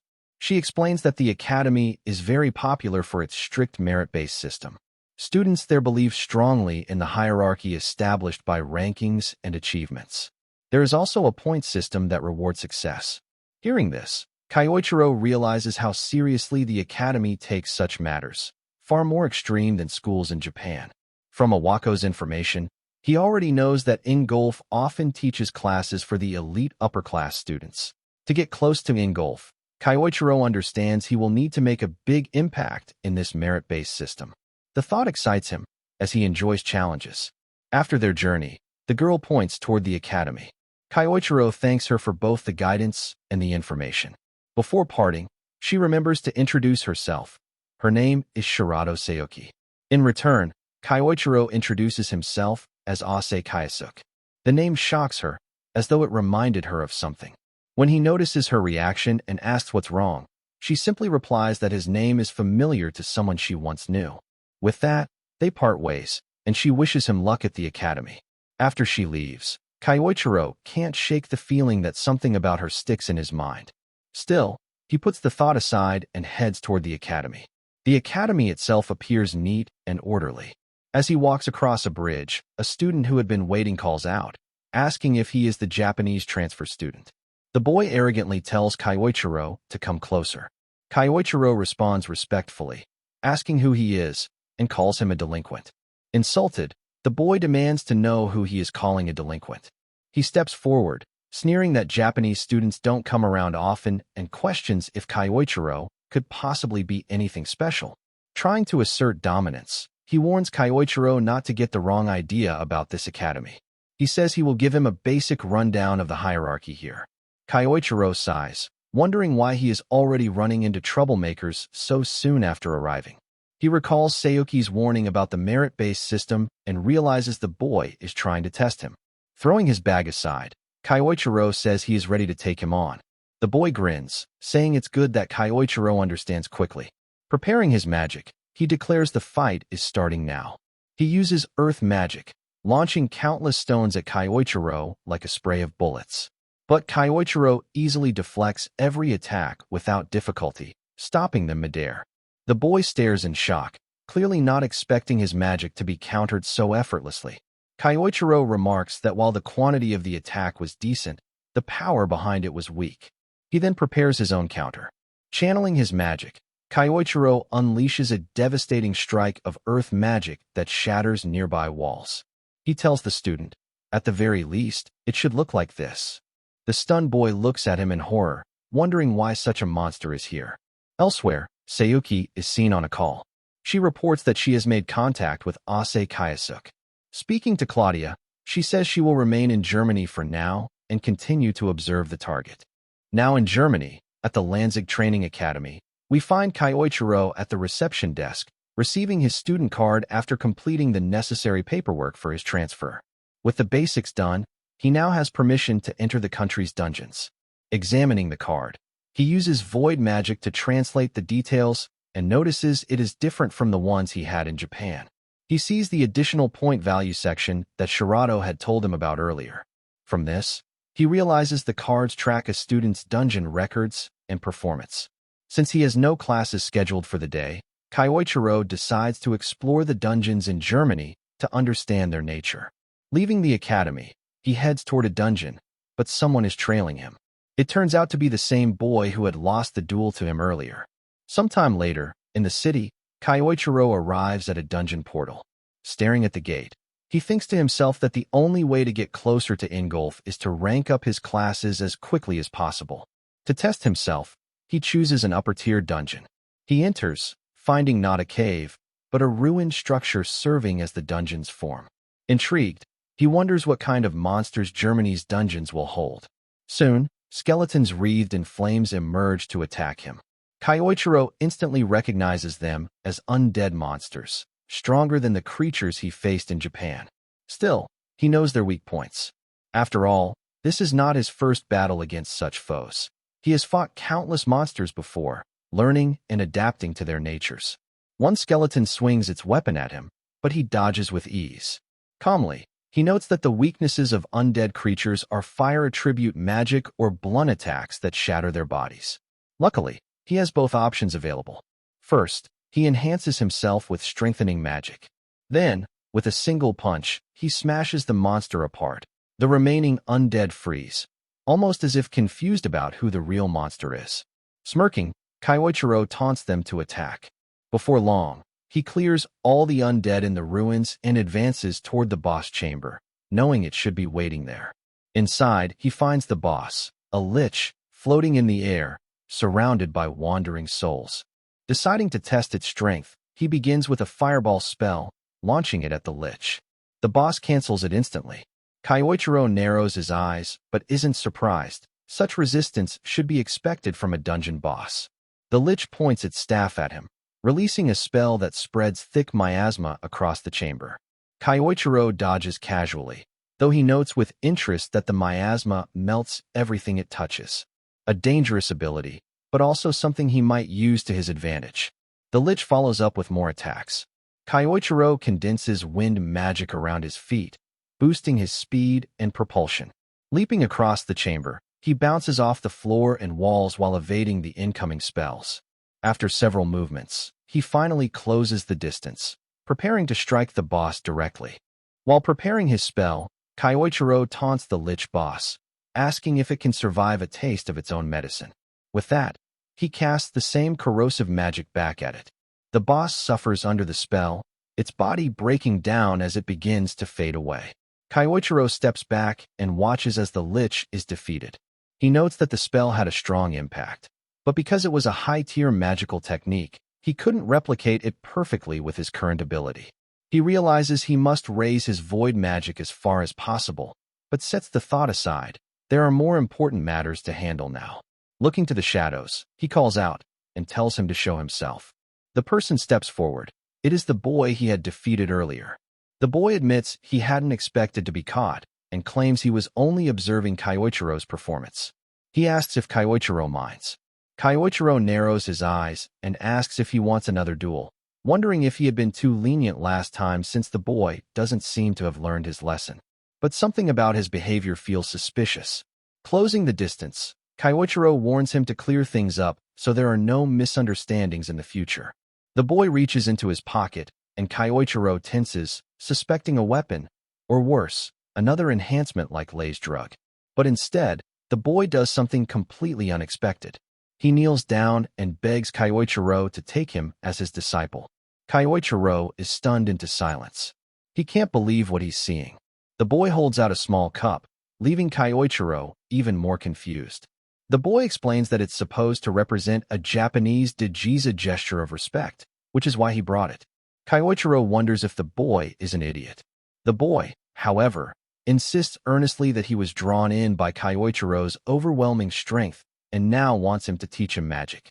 Kyoichiro asks if he's joking, but the boy continues to pledge his sincerity, admitting that after seeing the earlier fight, he feels like a fool for ever challenging him in the first place. Kyoichiro sighs, realizing the situation has suddenly become much more complicated. Just as they're speaking, he senses something strange. Placing a hand on the boy's shoulder, Kyoichiro readies himself. The boy thinks Kyoichiro is about to accept him as his disciple, but before he can finish his words, a sudden attack strikes from out of nowhere, carrying devastating force.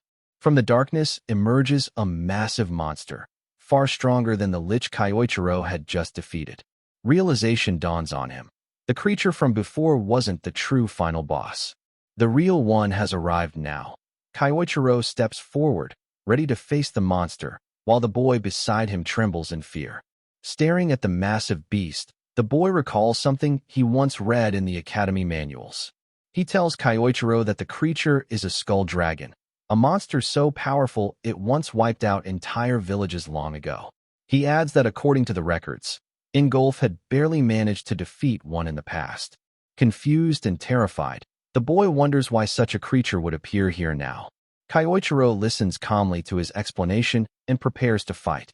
The boy panics, asking if he really intends to go up against the skull dragon alone. He tries to stop him, calling it reckless to face a monster that even the saints struggled against.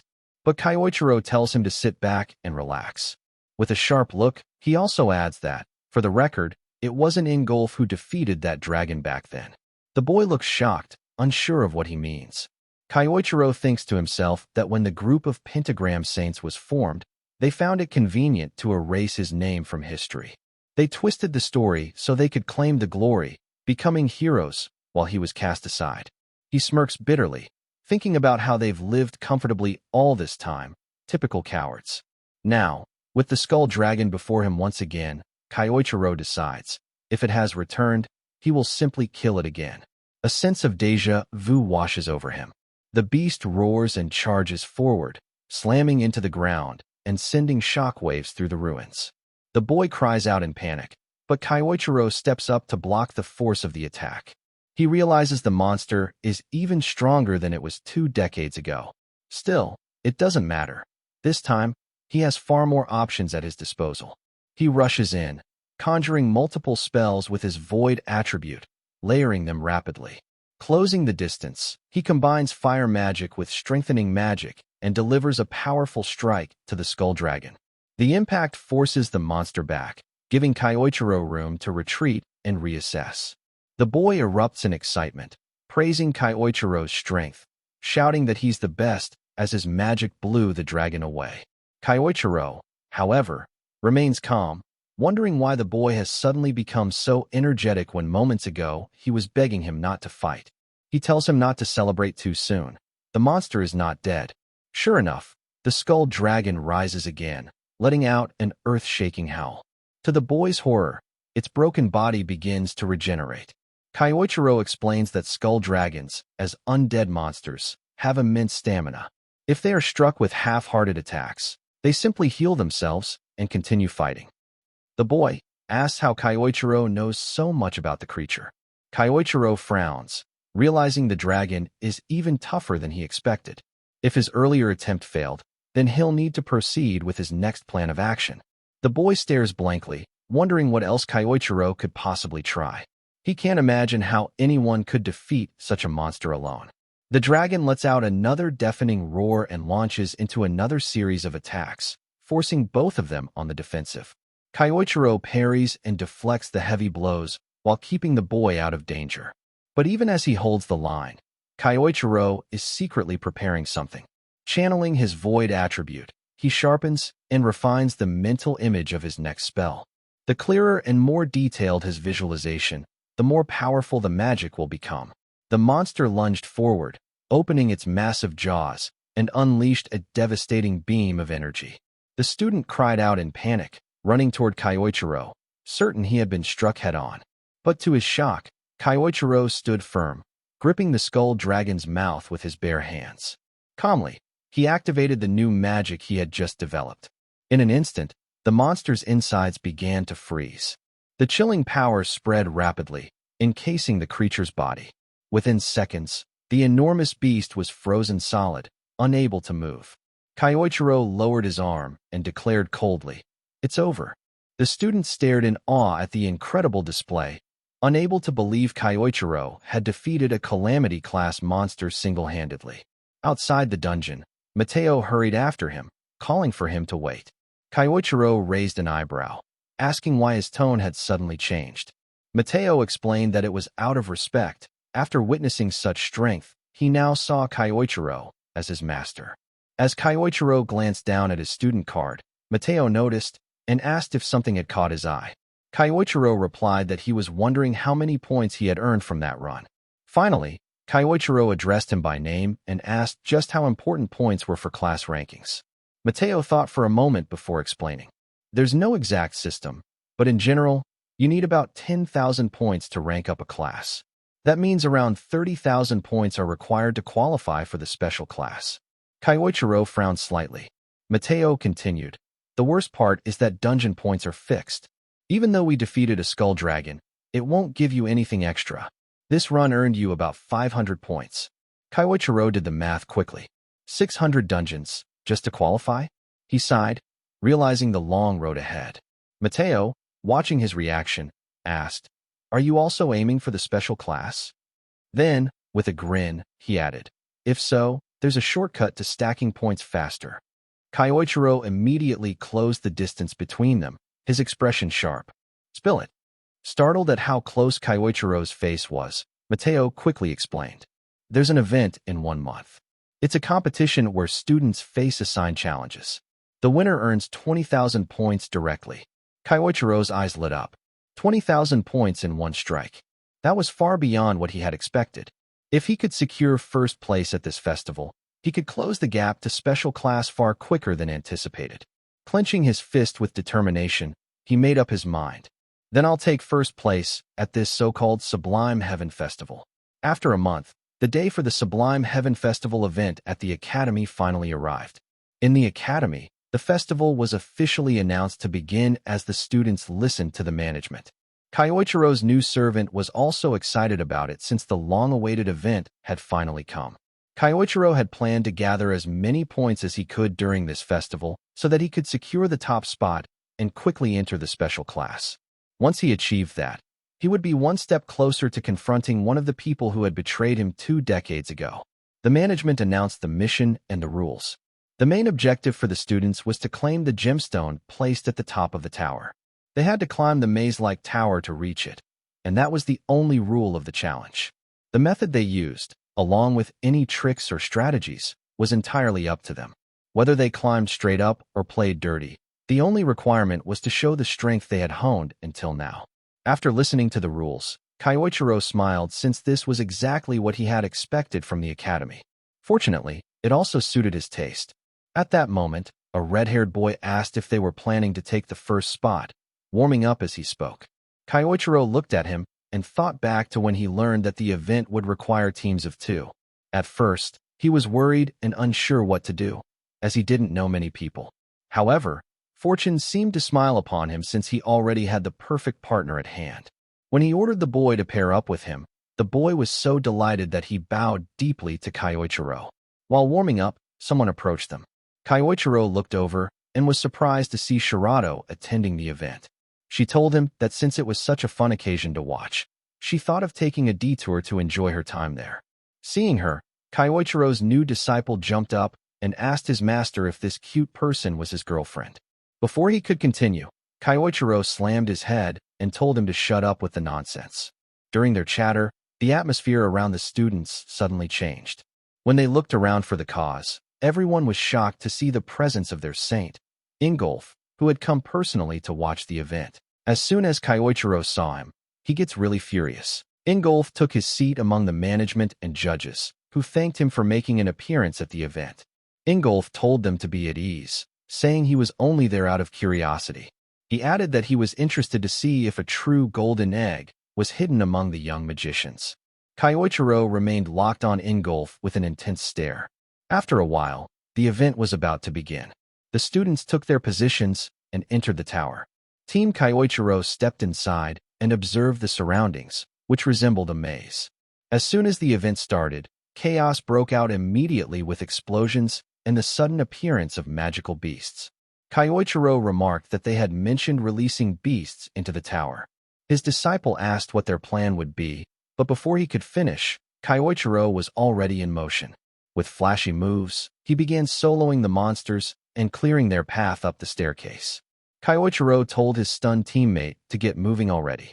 The other students were shocked at the overwhelming display of power, while his disciple was thrilled and quickly followed him. Even outside the tower, the display screens showed Kyoichiro's powerful actions. Watching this, Ingolf wondered aloud why such a remarkable Japanese magician was present here. All the spectators were surprised to see a student one-shotting a monster. Shirato, who was also observing the situation, became tense. She had an idea that Kyoichiro was extraordinary, but this was still a surprise to her. Inside the tower, Team Kyoichiro continued clearing the beasts along the way, and even Kyoichiro's new lackey was pulling his weight.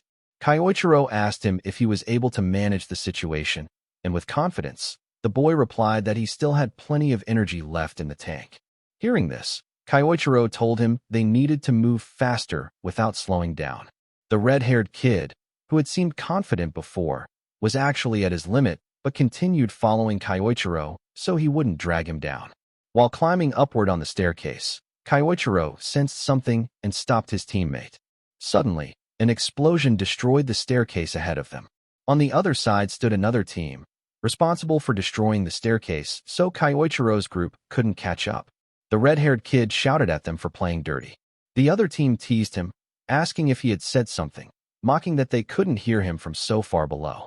After that, they ran away, taunting them to sit back and watch as they lost. The boy grew angry, then asked his master about their course of action now that the path was destroyed. Kyoichiro, without any worry, told him the answer was obvious. They just needed to fly over. Shocked and worried about what he meant by fly, the boy asked how, but before he could even finish speaking, Kyoichiro grabbed him and used wind magic to propel them upward with immense speed. At the doorway of the final chamber, the team that had destroyed the bridge had already arrived. After running ahead, they believed they had secured victory, boasting that it was easier than expected. Their pride swelled, and they remarked that they would never lose to a foreign Japanese student. However, just as they celebrated their supposed win, Kyoichiro appeared, asking if they were certain of their victory. Seeing his arrival, despite the destroyed stairs, they demanded to know how he had managed to get there so quickly. Kyoichiro told them that the obstacle they created was nothing compared to what they thought, as it had barely slowed him down. His disciple, though panting heavily, boldly declared that they would not lose to random clowns.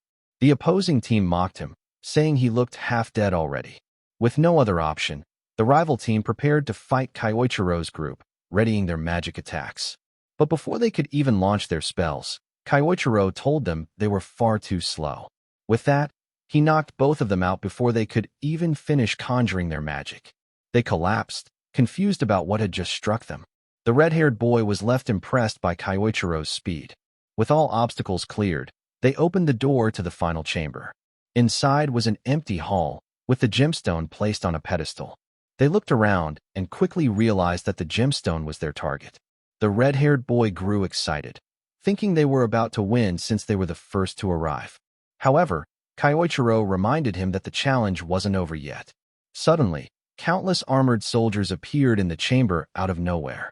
Even the management watching from outside became worried, as those armored knights had not been placed there by them. At this, Ingolf smiled, wondering how the students would tackle the trial that now stood before them. The magic soldiers kept appearing all around the room. Kyoichiro looked at them and knew immediately that these were not human soldiers. He realized, after seeing the sheer number of summons, that only one person was capable of controlling this many soldiers at once.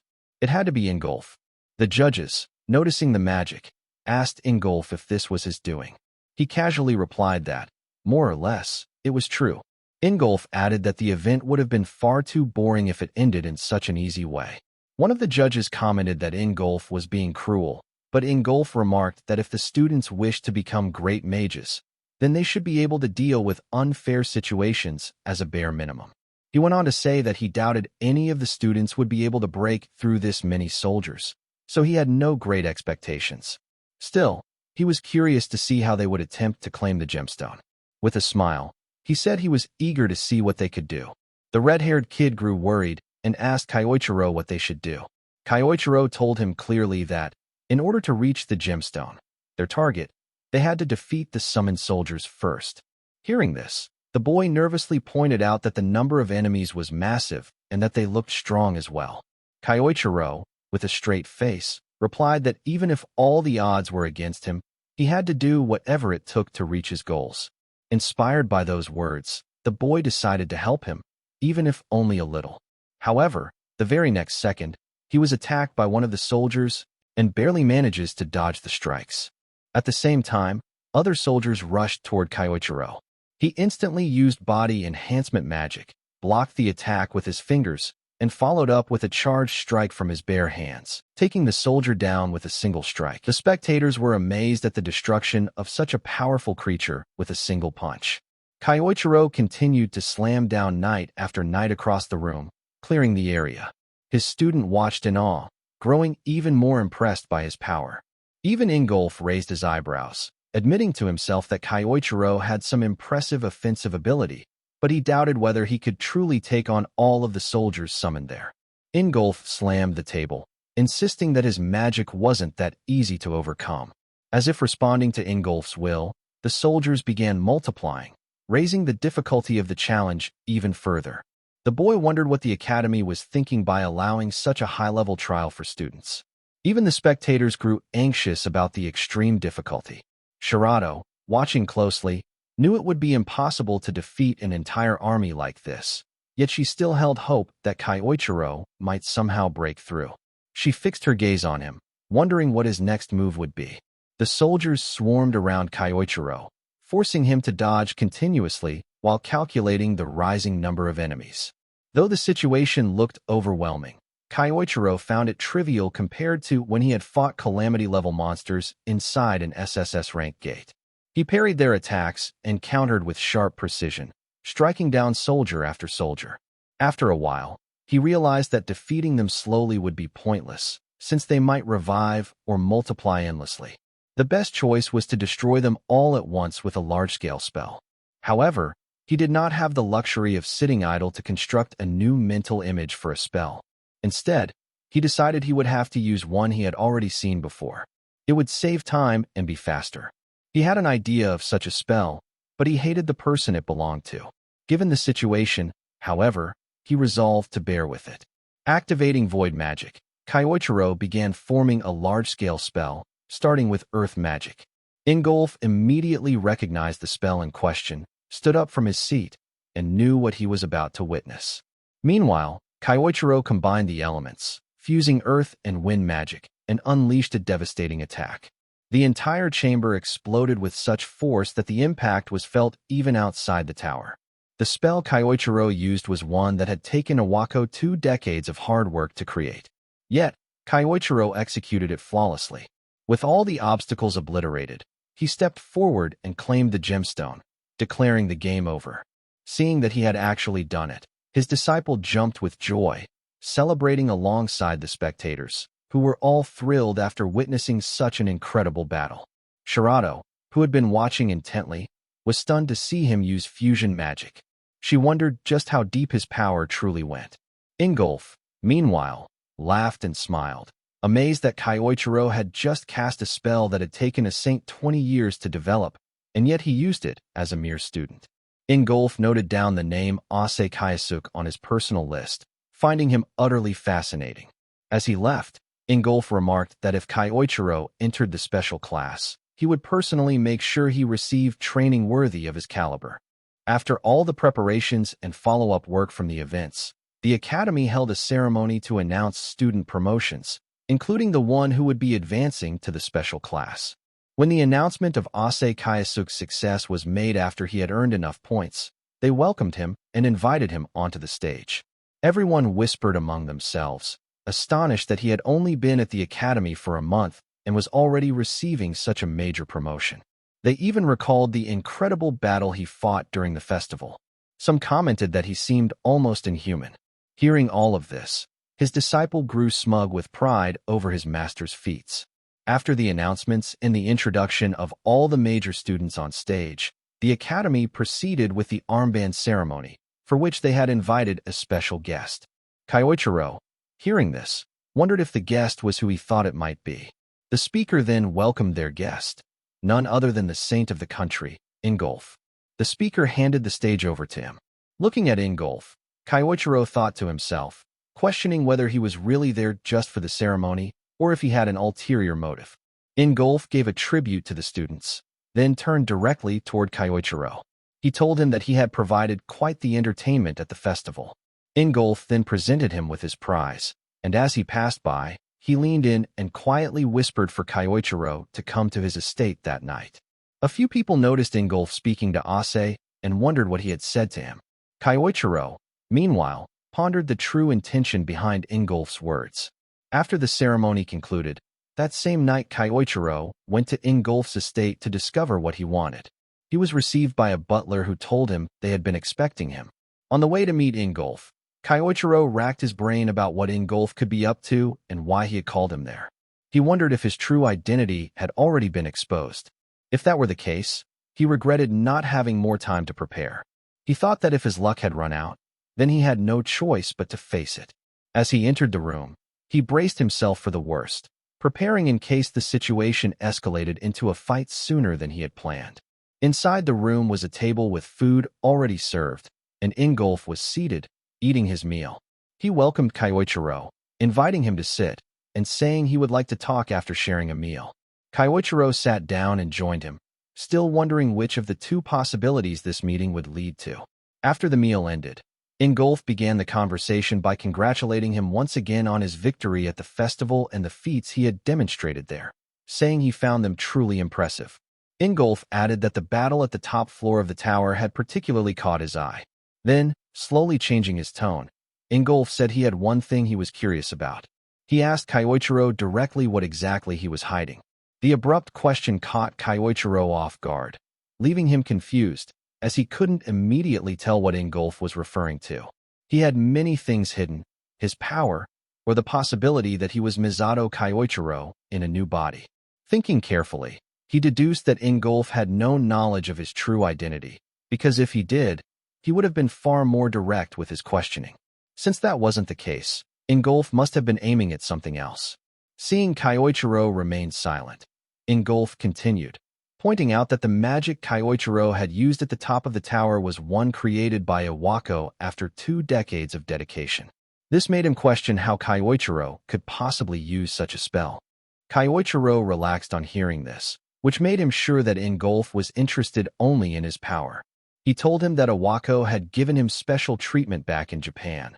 This made sense to Ingolf. If Kyoichiro had received such training, then it followed that he could have learned that magic along the way. Kyoichiro added that Iwako was simply a good teacher and that he owed him everything. Ingolf smiled over his coffee, saying it sounded like something Iwako would do, and he appreciated how much Kyoichiro had mastered his skill. He then warned him not to misuse that power, telling him that if he did, he might end up like Misato Kyoichiro, the man who had almost torn the world apart. Kyoichiro fell silent at that. Ingolf moved to the window and said Kyoichiro must have heard about the SSS-ranked dungeon breach that had gone wild 2 decades ago. He accused the man of having drowned in his own power while cooking up a twisted plan. Ingolf claimed that Kyoichiro had intended to unleash the monsters from the gate to wipe out even his own allies. Those words angered Kyoichiro. Ingolf added that Kyoichiro had wanted to be the last man standing and had begun that plan that day, but they had been lucky and stopped him before he could. Hearing the accusation infuriated Kyoichiro. He resented being cast as the villain and knew he could not let it pass so easily.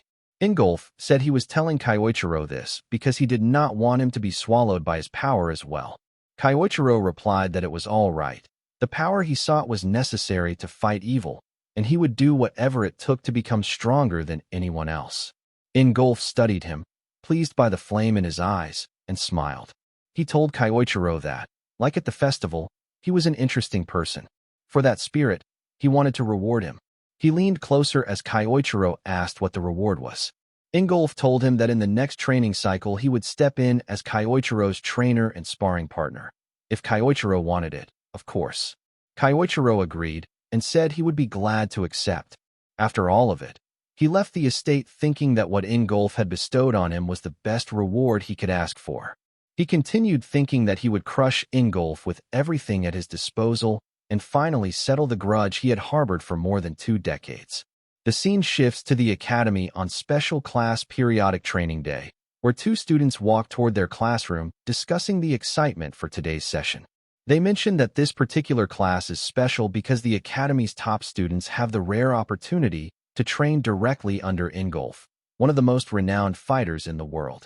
One of the students admits feeling a little jealous, wishing he could participate as well. As they chat, one of them glances to the side and suddenly freezes. Sitting alone nearby is Ase Kyoichiro, his expression filled with intense frustration and barely controlled anger. Realizing the atmosphere is dangerous, both students quickly rush away, not wanting to get caught in whatever emotions Kyoichiro is wrestling with. Meanwhile, Kyoichiro himself sits in silence, thinking that today he will finally be able to settle the score with Ingolf. Kyoichiro recalls that Ingolf promised to have a mock battle with him during this training session. For Ingolf, it is probably nothing more than entertaining a curious student with a simple lesson. But for Kyoichiro, it is far more personal. He intends to confront Ingolf and make him regret the betrayal that occurred 20 years ago. The scene transitions to the vast training hall where the instructor announces that the periodic training session will now begin. A moment later, Ingolf steps forward. As soon as Kyoichiro spots him, he thinks to himself that the moment he has been waiting for has finally arrived. Ingolf addresses the class, explaining that he trusts his students, the finest the academy has to offer, and acknowledges how hard they have all been training each day. He adds that observation is also a valuable form of training. For that reason, he has decided to change the format for today and hold a sparring match. The gathered students gasp and begin whispering among themselves, surprised and excited at this unexpected announcement. Ingolf calms them, saying there is no need to get restless, because he has already chosen his opponent. He calls out clearly, "Ase Kyoichiro, step forward." In the audience, a red-haired student spots Kyoichiro and becomes ecstatic, realizing that Kyoichiro will be facing Ingolf directly. He mutters that skipping his other class was absolutely worth it to witness this match. As he looks around, he notices Sayuki sitting quietly nearby and recognizes her from the Sublime Heaven Festival. Sayuki studies Kyoichiro intently, thinking to herself that he is about to challenge a pentagram saint, one celebrated throughout the world as a hero. She wonders how far Kyoichiro plans to push himself against such an overwhelming opponent. Ingolf looks at Kyoichiro and asks calmly if they should begin. Kyoichiro reminds himself that Ingolf is one of the strongest fighters among the Pentagram Saints and operates on an entirely different level from Iwako or Lei. Even so, Kyoichiro resolves that the one who will fall today will be Ingolf. Ingolf announces that he will make the first move. His aura flares as he launches a powerful strike toward Kyoichiro. The students gasp in shock at the sheer force behind the attack. Even Sayuki finds the situation troubling, noting that the shockwave from Ingolf's punch alone tears through the air. Yet, to her surprise, Kyoichiro withstands the blow. Kyoichiro wonders if Ingolf is using body enhancement magic and decides to counter with earth magic. When Ingolf's strike collides with him, Kyoichiro manages to block it using reinforced stone. Ingolf appears slightly impressed that Kyoichiro was able to stop such a heavy blow. Smiling, Kyoichiro asks if Ingolf used body enhancement magic, since the strike felt incredibly heavy. Internally, he acknowledges that he barely managed to stop it, and the power behind the attack was incredible. Ingolf smiles back and corrects him. He wasn't using body enhancement magic yet. Kyoichiro is shocked. Then Ingolf gathers an even stronger aura and states that this is what it looks like when he activates body enhancement magic. He unleashes a devastating strike at Kyoichiro. Kyoichiro is stunned by the sheer difference in power. As he attempts to block, Ingolf continues attacking with rapid, heavy strikes, leaving him no choice but to move swiftly and dodge. In the audience, the red-haired student is horrified that his master, Kyoichiro, is being pushed back so hard. He wonders what kind of technique Ingolf is using. Ingolf notices Kyoichiro's evasive movement and remarks that Kyoichiro escaped using wind magic, showing strong survival instincts. But the battle is far from over. Ingolf delivers another crushing blow, and Kyoichiro narrowly avoids it. Realizing the impact would be catastrophic, he knows he can no longer afford to hold back. Ingolf notices Kyoichiro suddenly stop moving and realizes that Kyoichiro is preparing to counterattack. Sayuki immediately recognizes the stance. It's the same technique Kyoichiro used during the festival. Kyoichiro activates fusion magic and releases a powerful green aura that surges toward Ingolf. As the blast strikes, a massive explosion fills the arena. When the dust settles, Ingolf stands unharmed, having blocked the attack with a single punch. Kyoichiro realizes Ingolf used a shockwave technique that dulled the impact. At this moment, he understands that Ingolf has become even stronger over the past 20 years. Ingolf smiles, acknowledging the intensity of the battle, and admits that he should not have been holding back either. Golden aura erupts around him, flooding the arena with overwhelming energy. Stunned and confused, Kyoichiro wonders what kind of magic Ingolf is using now. With complete confidence, surrounded by radiant golden light, Ingolf looks at Kyoichiro and says with a calm but powerful voice, "Now then, let's keep this fight going." Seeing the spell before him, Kyoichiro immediately realizes that it is a technique even he does not recognize, meaning Ingolf must have discovered or developed it sometime within the last 20 years. Although this surprises him, Kyoichiro states that it is perfectly fine by him, and he decides to evaluate Ingolf's progress by testing the spell's true worth. He begins by unleashing his void magic, followed by a powerful strike using earth magic. Ingolf pauses for a moment, wondering what Kyoichiro intends to accomplish with this approach. Meanwhile, Kyoichiro thinks to himself that this particular strike covers such a wide area that there should be no way to dodge it. However, Ingolf manages to avoid the attack by leaping high into the air. Kyoichiro knows that once Ingolf loses his stance mid-air, it will create the perfect opening for Kyoichiro to strike with a fused spell. Preparing himself, he gathers both earth and wind magic, merging them together into a fusion technique and launching it directly toward Ingolf while he is still airborne. Seeing this, the red-haired student remarks with excitement that Master Kyoichiro is finally using his fusion magic. Sayuki looks surprised as well, quickly realizing that Ingolf is losing balance in the air, making it an ideal opportunity for Kyoichiro to land a decisive blow. Just when everyone thinks the attack will strike Ingolf head-on, Ingolf suddenly smiles. His aura intensifies dramatically, catching Kyoichiro completely off guard. To everyone's shock, Ingolf takes the fusion spell head-on and blocks it with nothing but his hand. The force of the magic disperses, completely nullified. Kyoichiro is stunned to see Ingolf effortlessly break through his fusion spell, and Sayuki also struggles to accept that someone could neutralize a technique of that level so casually. Back in the arena, Ingolf calmly tells Kyoichiro that the strike was excellent, but it is simply not strong enough to break through Ingolf's mana armor. His right arm is now enveloped in a glowing golden aura. Kyoichiro, surprised at first, realizes that this golden haze functions as a powerful armor. The fact that Ingolf can shrug off fusion magic without suffering a scratch reveals an overwhelming level of durability. Stepping forward, Ingolf explains that his armor does more than just protect him. This mana armor transforms his entire body into a weapon, combining offense and defense seamlessly. That, he claims, is the true essence of his technique. Ingolf then charges toward Kyoichiro at full speed, covering his entire body with mana armor. As Ingolf's strike lands, Kyoichiro barely manages to dodge, yet Ingolf's attack still smashes into the ground, completely breaking the terrain. The red-haired student is stunned at the sheer power behind Ingolf's strike. Kyoichiro finds himself being pushed back repeatedly. Once the dust settles, he realizes that Ingolf is far stronger than he was 2 decades ago, and that this mana armor is one of the biggest reasons behind that enormous growth. Kyoichiro thinks to himself that he does have a countermeasure, but the spell is incomplete, and he is unsure whether he can even pull it off successfully. Ingolf asks if Kyoichiro is not going to strike back, and when he receives no immediate response, he decides that he will end the duel himself. Feeling the pressure, Kyoichiro becomes frustrated, knowing he has no choice but to attempt the new spell. Kyoichiro begins gathering blue mana into his hand. Seeing this, Ingolf wonders if Kyoichiro is trying to forge something, but he still believes there is nothing that can stop him. However, as he prepares to advance, Ingolf suddenly senses an ominous aura surrounding him. Alarmed, he rushes forward to strike. Kyoichiro, unable to complete the spell in time, cannot block the attack and is pushed back again. He thinks to himself that, as expected, he has still not mastered this new technique. Yet he also knows that if things continue like this, he will inevitably lose.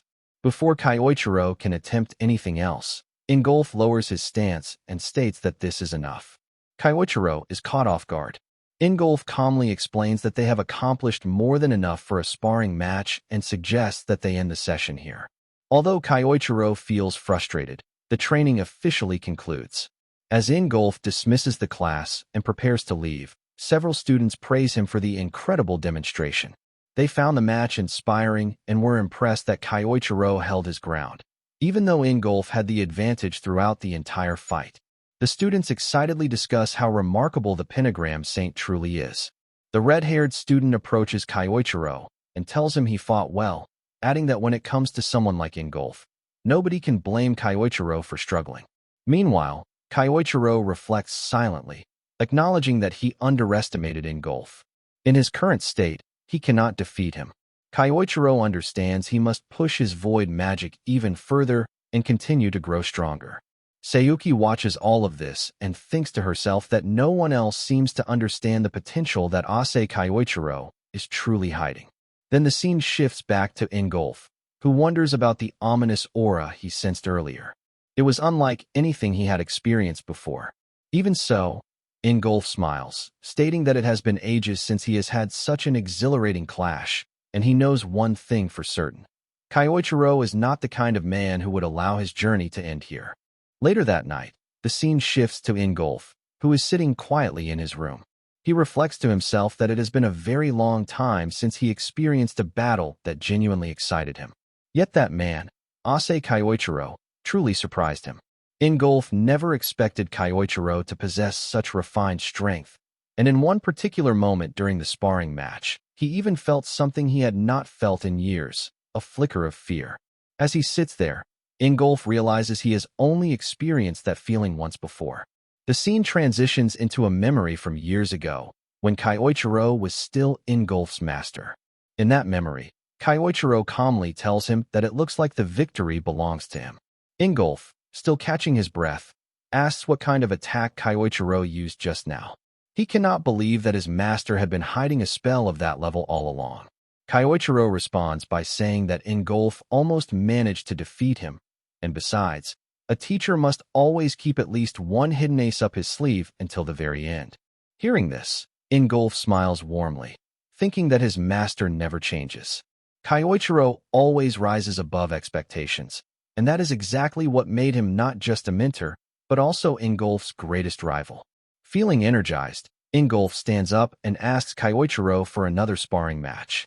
Returning to the present, Ingolf thinks that the memory feels nostalgic, yet he knows that a past tainted by darkness cannot simply turn pure again. Even so, he misses having someone who could stand beside him as an equal. He misses the feeling of facing a true rival the way he once faced his master. For years he longed for such a challenge, until Ase Kyoichiro appeared. Now, Ingolf finds himself genuinely excited to see how far Kyoichiro can go and what heights he will eventually reach. The scene shifts to a vast forest where Kyoichiro stands alone, reflecting that this place remains unchanged even after 20 years. He realizes he may be able to use the forest's hidden features to his advantage. Right now, he cannot match Ingolf's current level, and he knows he must retrain himself from the ground up. Fortunately, the dungeon located within this forest is the perfect place for such intensive training. As Kyoichiro enters it, he immediately notices that the dungeon possesses a powerful gravity field, far stronger than the surface outside. He mutters that no wonder Ingolf's punches carried such weight. If Kyoichiro took one of those full force, he would be finished. His first step, therefore, must be to strengthen his physical body. Once he can confront Ingolf head-on, the new spell he has been developing will become the key to victory. Standing confidently, he whispers, "Just wait for me, Ingolf." 3 days later, we shift back to the academy, where all the students have finished their classes for the day. Among them is Sayuki, who feels uneasy because Kyoichiro has not returned to the dormitory since the sparring match. She wonders where he could have gone. At that moment, she encounters Kyoichiro's disciple, the red-haired student. He looks down and admits that everything feels boring without Kyoichiro around. Noticing Sayuki's concern, she asks if he knows anything about where Kyoichiro might be. The boy replies that he is not completely sure, but he heard something about Kyoichiro heading toward the eastern forest to train. Hearing this, Sayuki immediately understands where Kyoichiro is likely training. She thanks the red-haired student and quickly leaves for the forest. When she arrives, she recalls that there is a hidden dungeon deep within this area, an ideal place for someone seeking to grow stronger. But then she pauses, questioning how Kyoichiro would even know about the dungeon. He should have no knowledge of this region at all, unless it is truly possible that Ase Kyoichiro is actually Misato Kyoichiro in disguise. The thought makes her tense. The scene shifts to a month earlier, when Lady Claudia secretly ordered Sayuki to investigate anyone who might be Misato Kyoichiro hiding under a different identity. Ase Kyoichiro's name was on that list. Returning to the present, Sayuki thinks that if Kyoichiro truly is Misato, then the situation is far more serious than expected. She enters the dungeon and recalls that she had visited this place once before for a mission. It is just as overwhelming and intense as she remembered. Seeing the destruction around her, she realizes Kyoichiro must have been training here relentlessly. Soon she spots Kyoichiro standing among a number of defeated monsters. Her eyes widen, and she quickly hides herself. His aura is completely different, far stronger, more polished, and impossibly intense. She cannot believe that he defeated all of those creatures alone. It surpasses anything she ever imagined. After exiting the dungeon, Sayuki immediately calls Lady Claudia and reports everything she saw. She explains that with Kyoichiro's current training pace, he might actually reach Ingolf's level. Hearing this, Claudia asks about the possibility of Kyoichiro truly being Misato. Sayuki answers that the probability is very high. Lady Claudia smiles, ending the call with clear satisfaction. She remarks that everything is unfolding exactly as she expected. Things are about to become very interesting, she says, and adds that all events are moving in perfect alignment with the Lord's prediction. The scene returns to the dungeon, where Kyoichiro stands confidently. After weeks of intense training, he finally declares that his technique is complete. With renewed determination, he tells himself that this time, without question, he will manage to land a decisive blow on Ingolf. The story then shifts to Iwako's office. Iwako is buried in paperwork when his phone suddenly rings. He picks it up, and to his surprise, the caller is Ingolf himself. Startled, Iwako immediately asks if something is wrong. Ingolf calmly replies that there is something he wants to confirm, a question regarding a particular student named Ase Kyoichiro. Hearing this, Iwako freezes in shock. The very last thing he expected was for Ingolf to bring up Kyoichiro. After a short conversation, Ingolf ends the call, saying that he simply wanted that information. Left alone, Iwako leans back in his chair, rattled. He mutters to himself in disbelief, wondering why Ingolf suddenly became curious about Ase Kyoichiro's past. But he cannot tell Ingolf the truth, that Kyoichiro is actually Misato. If Iwako ever revealed that secret, he is certain the consequences would be fatal for him. The scene transitions to Ingolf, who has also been thinking deeply. He realizes that Iwako is hiding something significant, yet he cannot find any solid evidence to confirm his suspicions. As he gets ready to leave his room, he suddenly notices a letter lying on the floor, as if someone quietly slipped it under the door. Confused, he picks it up, wondering who could have delivered it so mysteriously. When he opens the letter and reads its contents, a surge of anger rises within him. His expression hardens as he mutters that this must be the confirmation he needed all along. The story then shifts into a memory from the past. Ingolf apologizes to Misato for what happened earlier that day. Misato simply replies that it is fine. Since Ingolf's home was being threatened, of course Misato would lend his support. Yet Ingolf asks if Misato is truly certain about his decision. Conquering the dungeon requested by the nation would have brought far more prestige and reward. Misato dismisses the thought, saying that the influential leaders merely want to flaunt their power, and he would rather assist the people who genuinely need help. Hearing this, Ingolf smiles, thinking that Misato is truly kind-hearted. The two gaze out at the peaceful village below. Misato comments on how pleasant the place is, and Ingolf explains that this area is called Keld's Hill, the best spot around to watch the sunset. Misato nods, saying he can tell how much Ingolf cherishes it. Inspired, Ingolf admits that he wants to become stronger, not only for his village, but because there are many other places suffering from dungeon outbreaks. Misato responds with enthusiasm, saying that he will team up with Ingolf. Standing up, Misato adds that he has decided to train Ingolf here during his stay in the country. Overjoyed, Ingolf readily agrees. Returning to the present, Ingolf stands alone near a window, remembering those days when he and Misato would meet at the hill, pushing each other to new limits whenever they found time. But those memories are tainted, because Misato was the one who later devastated Ingolf's hometown. With a conflicted expression, Ingolf decides that he will not involve Nathaniel, Claudia, or the other pentagram saints. This is a burden he must shoulder alone. He will be the one to confront Kyoichiro. Back at the academy, Kyoichiro walks down a quiet corridor. He thinks to himself that the next periodic training session is only a week away, and he intends to challenge Ingolf again then. This time, he vows, the outcome will be different. Suddenly, the red-haired student rushes over, excited to see Kyoichiro return. Kyoichiro asks what the hurry is, and the student explains that the headmaster instructed him to deliver a letter. Kyoichiro opens the letter and instantly stops in his tracks. Shock hits him so hard that he cannot hide it. The red-haired boy asks what is written inside, but Kyoichiro simply says it is nothing and walks away quickly, frustration clear on his face. The boy is left confused, unable to understand what just happened. Meanwhile, Sayuki quietly observes from a distance, having seen everything. The scene shifts to a serene forest, where Ingolf stands waiting. He looks toward the hill and remarks that Kyoichiro really did come. On Keld's Hill, Kyoichiro arrives as well and immediately asks if this location is tied to the reason Ingolf summoned him. Ingolf confirms it and states plainly that he knows Kyoichiro's true identity, Misato Kyoichiro. Kyoichiro narrows his eyes and asks why Ingolf called him here.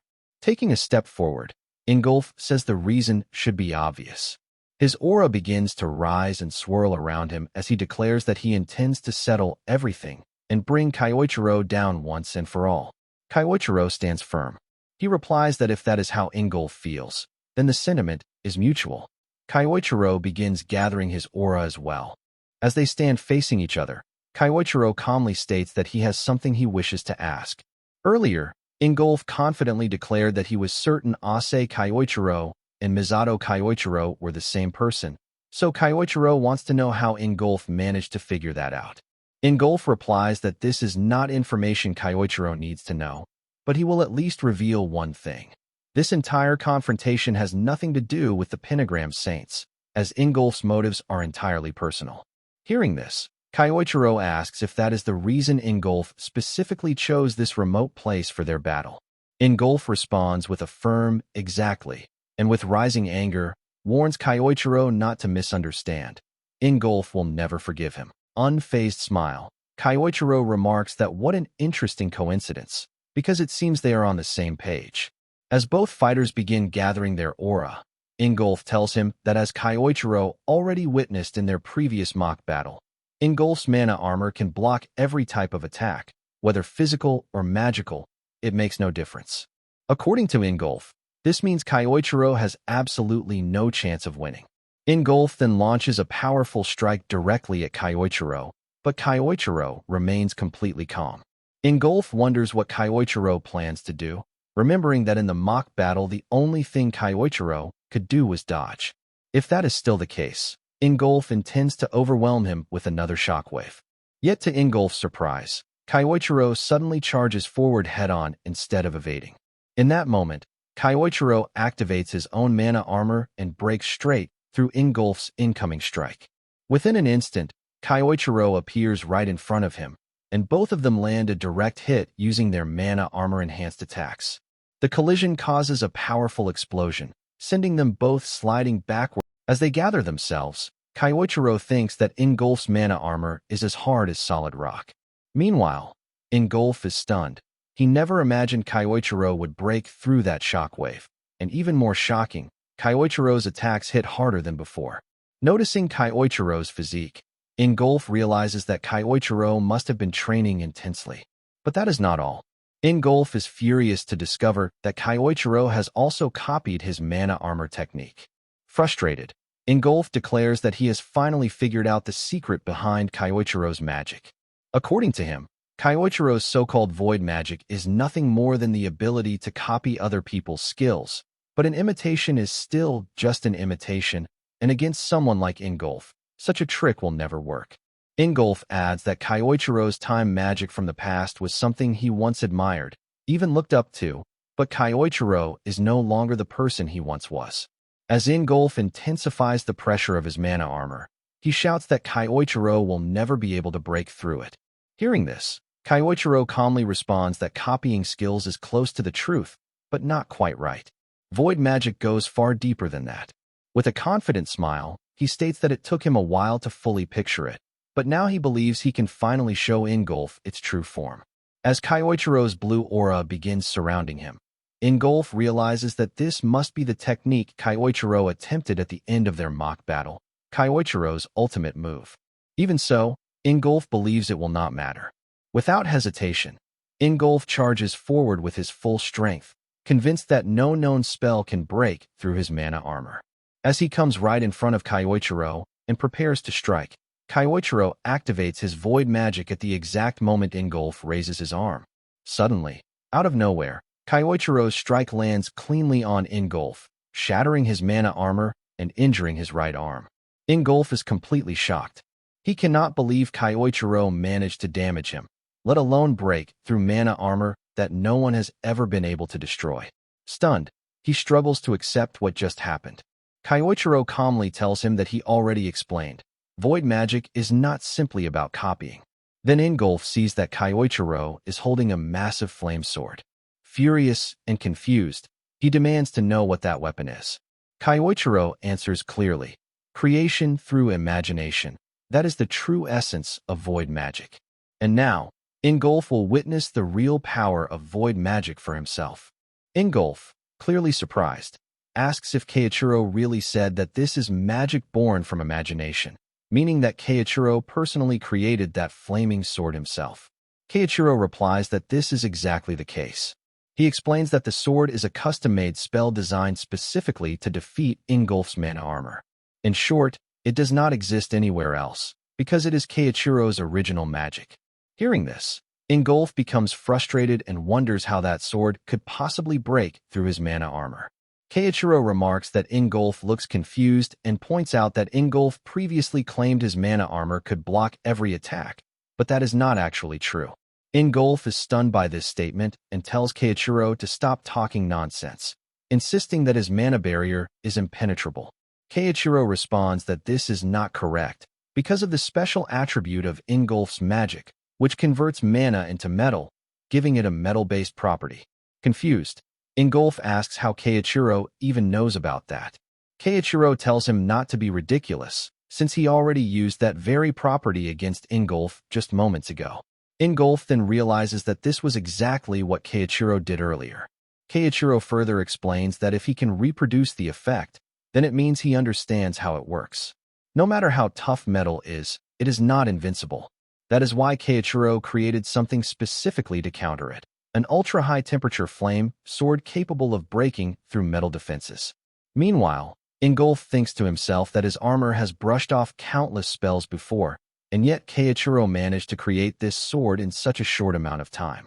With confidence, Keiichiro tells Ingolf to accept the truth, that Ingolf can no longer stop his attacks. Angered, Ingolf tells Keiichiro not to underestimate him, saying that just because Keiichiro learned a new trick does not mean he has already won. Then Ingolf begins to release his aura, and in an instant, he appears right in front of Keiichiro with incredible speed, throwing a powerful punch meant to teach him a lesson. However, Keiichiro blocks the punch with his sword and immediately swings back, landing a solid strike on Ingolf and pushing him backward. Ingolf's right arm is injured by the counterattack. Frustrated, Ingolf thinks that this cannot be happening. Keiichiro calmly states that when Ingolf gets emotional, his movements become predictable. With a slight smirk, Keiichiro adds that Ingolf never truly got rid of his old habits. Enraged, Ingolf tells Keiichiro to stop talking and charges forward again. Seeing this, Keiichiro thinks that Ingolf is still going to keep coming straight at him. Keiichiro dodges the first strike, but Ingolf wastes no time and attacks again from the other side, launching a rapid barrage of punches. Keiichiro manages to block all of them with ease. Filled with anger, Ingolf finally sees what he believes is an opening and throws a full power strike at Keiichiro.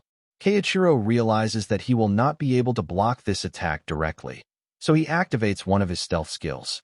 Before Ingolf's strike can land, Keiichiro disappears, and the attack hits the ground instead, kicking up smoke and dust. Confused, Ingolf wonders where Keiichiro went, unable to see clearly through the smoke. At that moment, Keiichiro appears from the side and points his sword at Ingolf, telling him that he is lost.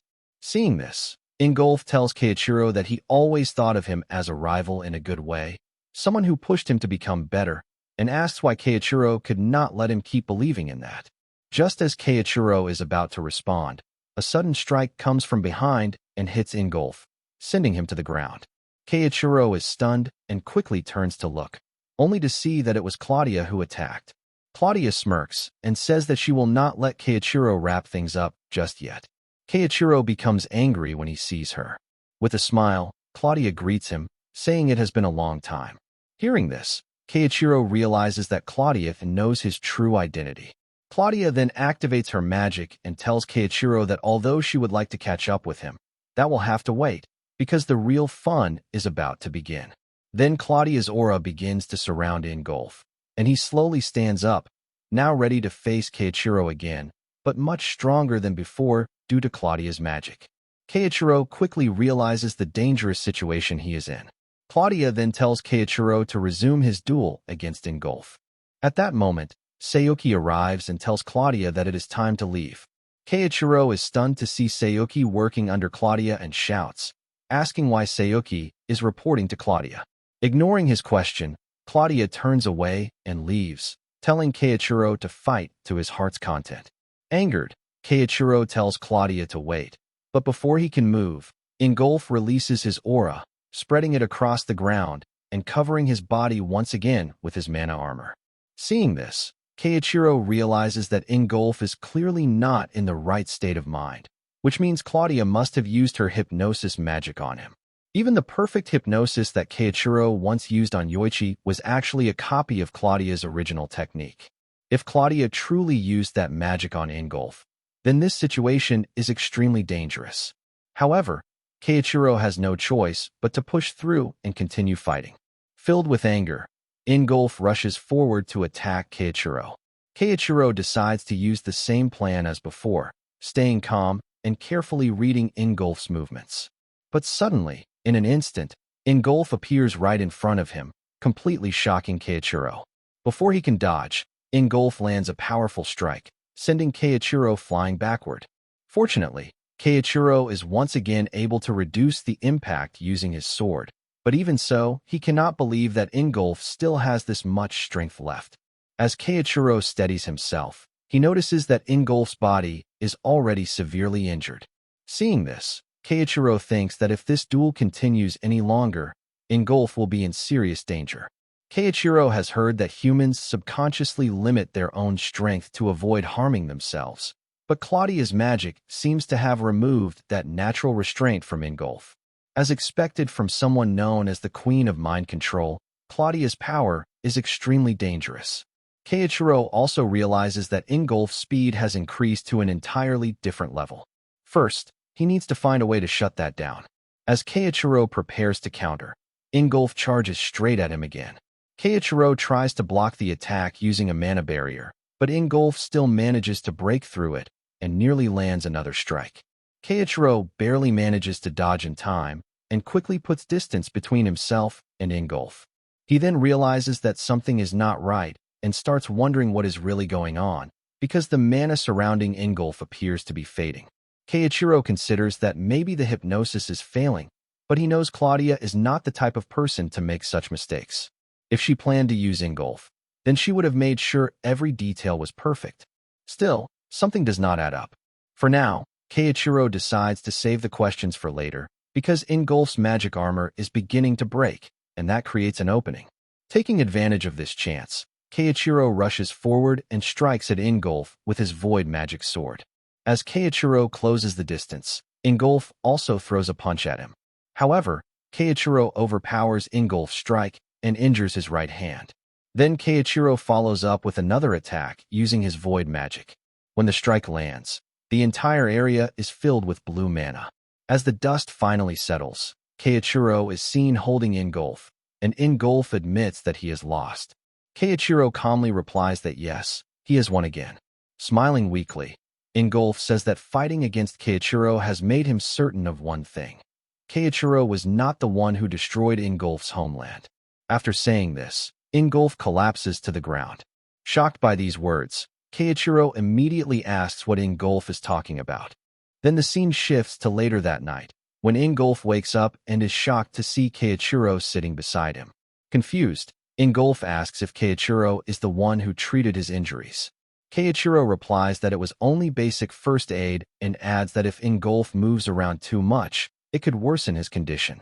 Ingolf then asks why Keiichiro would help him at all, since they are supposed to be rivals, and says that helping him seems completely contradictory.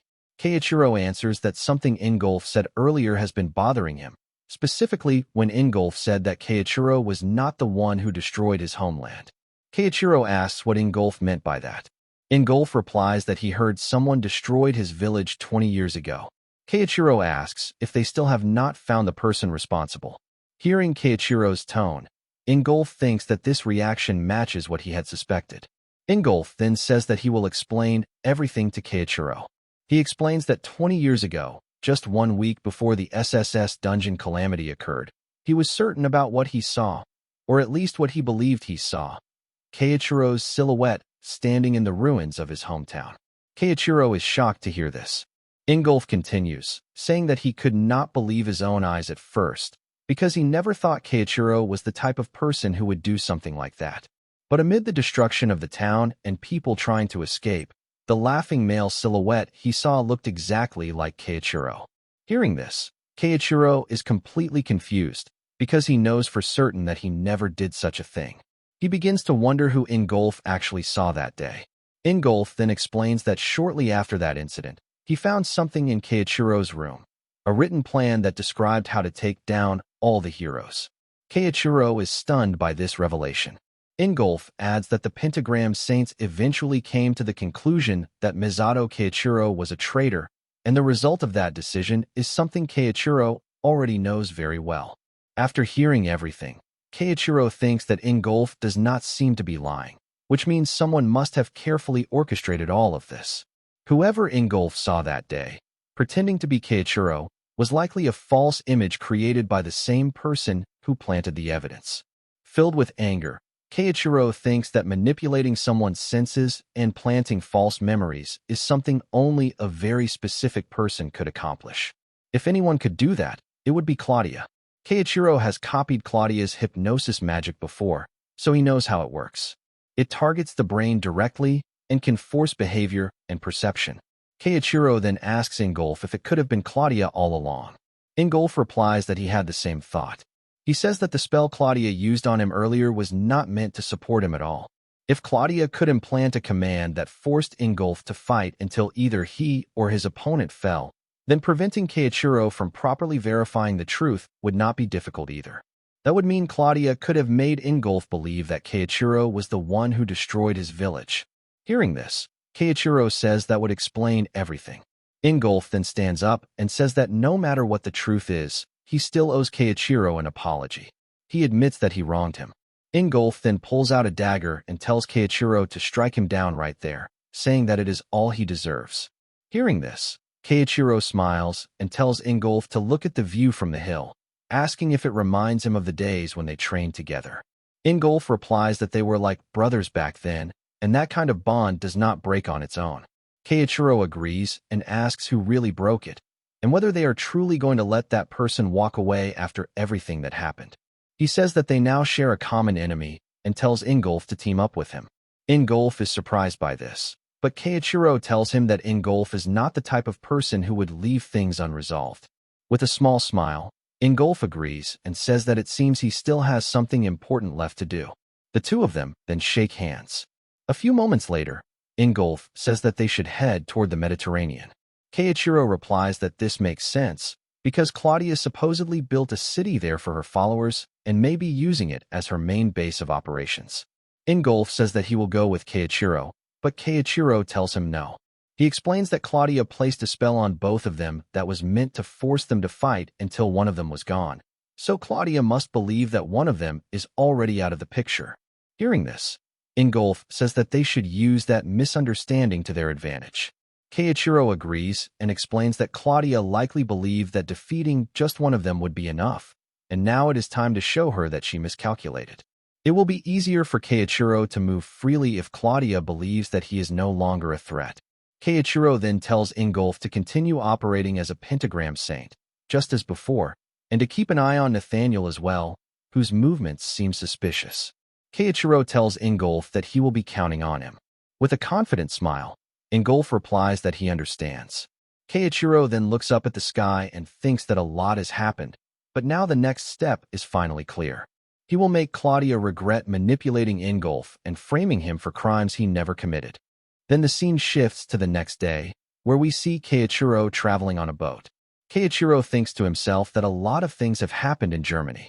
He then reflects that Matteo was the same right until the very end, and that the whole situation with Ingolf was one unbelievable twist. Keiichiro never thought that he would end up on good terms with someone he had assumed had betrayed him. However, Keiichiro knows he cannot sit around being sentimental forever, because now he is headed to the islands in the middle of the Mediterranean, where Claudia has gathered her followers and built her own city. It sounds ridiculous, but apparently that is exactly where Claudia is now.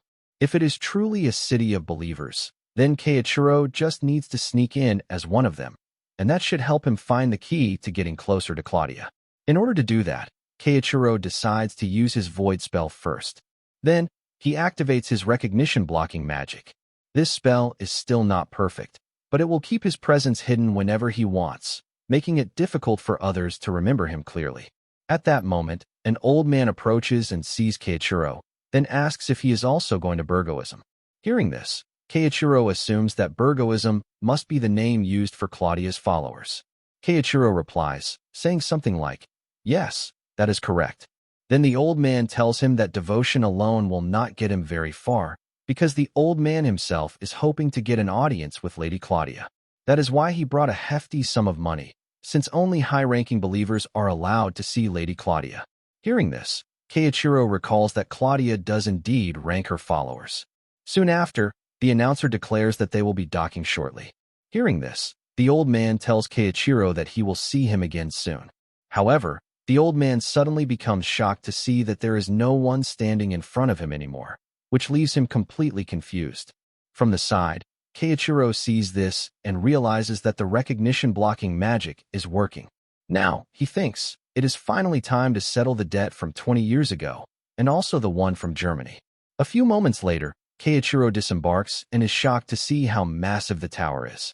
Then one person nearby remarks that this is Burgo Tower, and that supposedly there is an entire city of Lady Claudia's believers inside.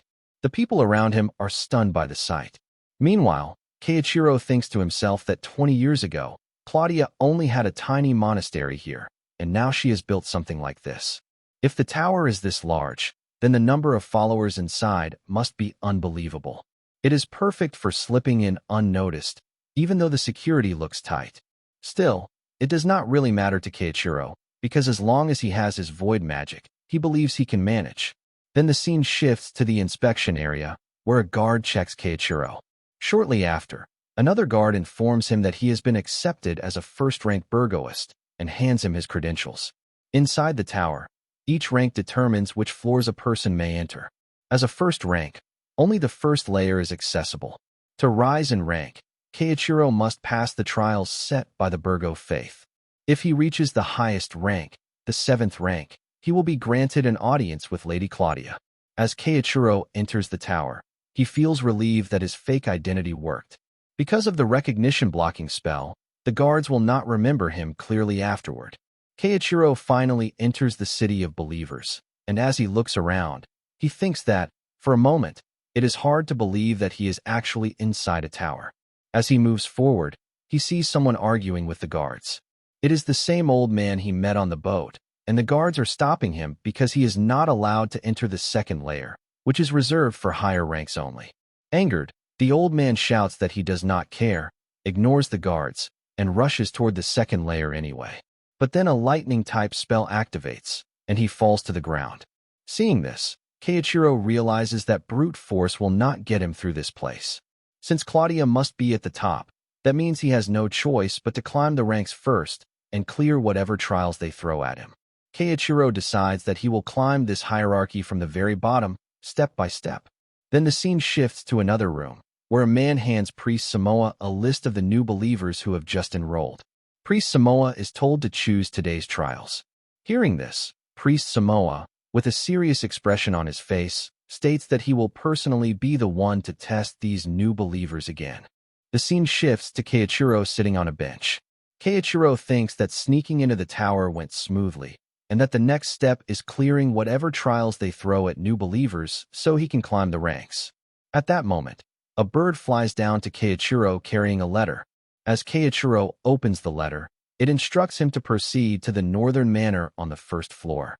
Seeing this, Keiichiro smiles and thinks that it is time for the grand unveiling of this trial. Whatever it is, Keiichiro is confident that he will overcome it.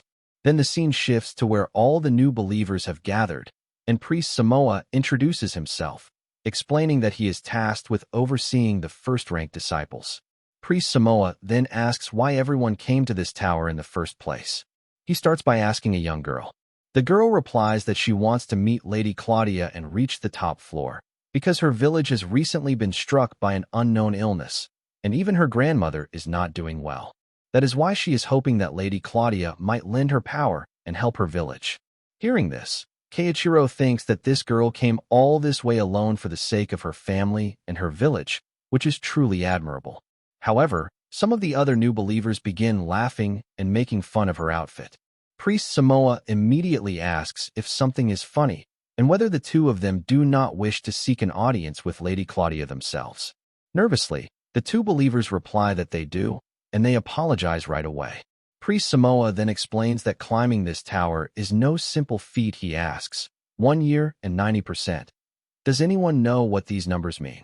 Then he explains that 1 year is the average time it takes for a first-rank believer to reach 2nd rank, and 90% is the percentage of people who are filtered out before they even leave the 1st floor. Many people come here chasing hope, but most end up discouraged and unable to continue. Still, Priest Samoa says that aiming high is a fine attitude, and he claims to support the ambitions of the new believers. Then he announces the first trial, explaining that there will be 3 challenges in total. The first is to go to the dungeon northeast of the island and defeat 500 monsters. Everyone is shocked when they hear this. Priest Samoa then explains further and shows them a stone, saying that the monsters there drop stones like these when they are defeated, and that the new believers must collect them as proof. There is no time limit, so they can take it slow and steady. That is all, and Priest Samoa says he expects good results from them.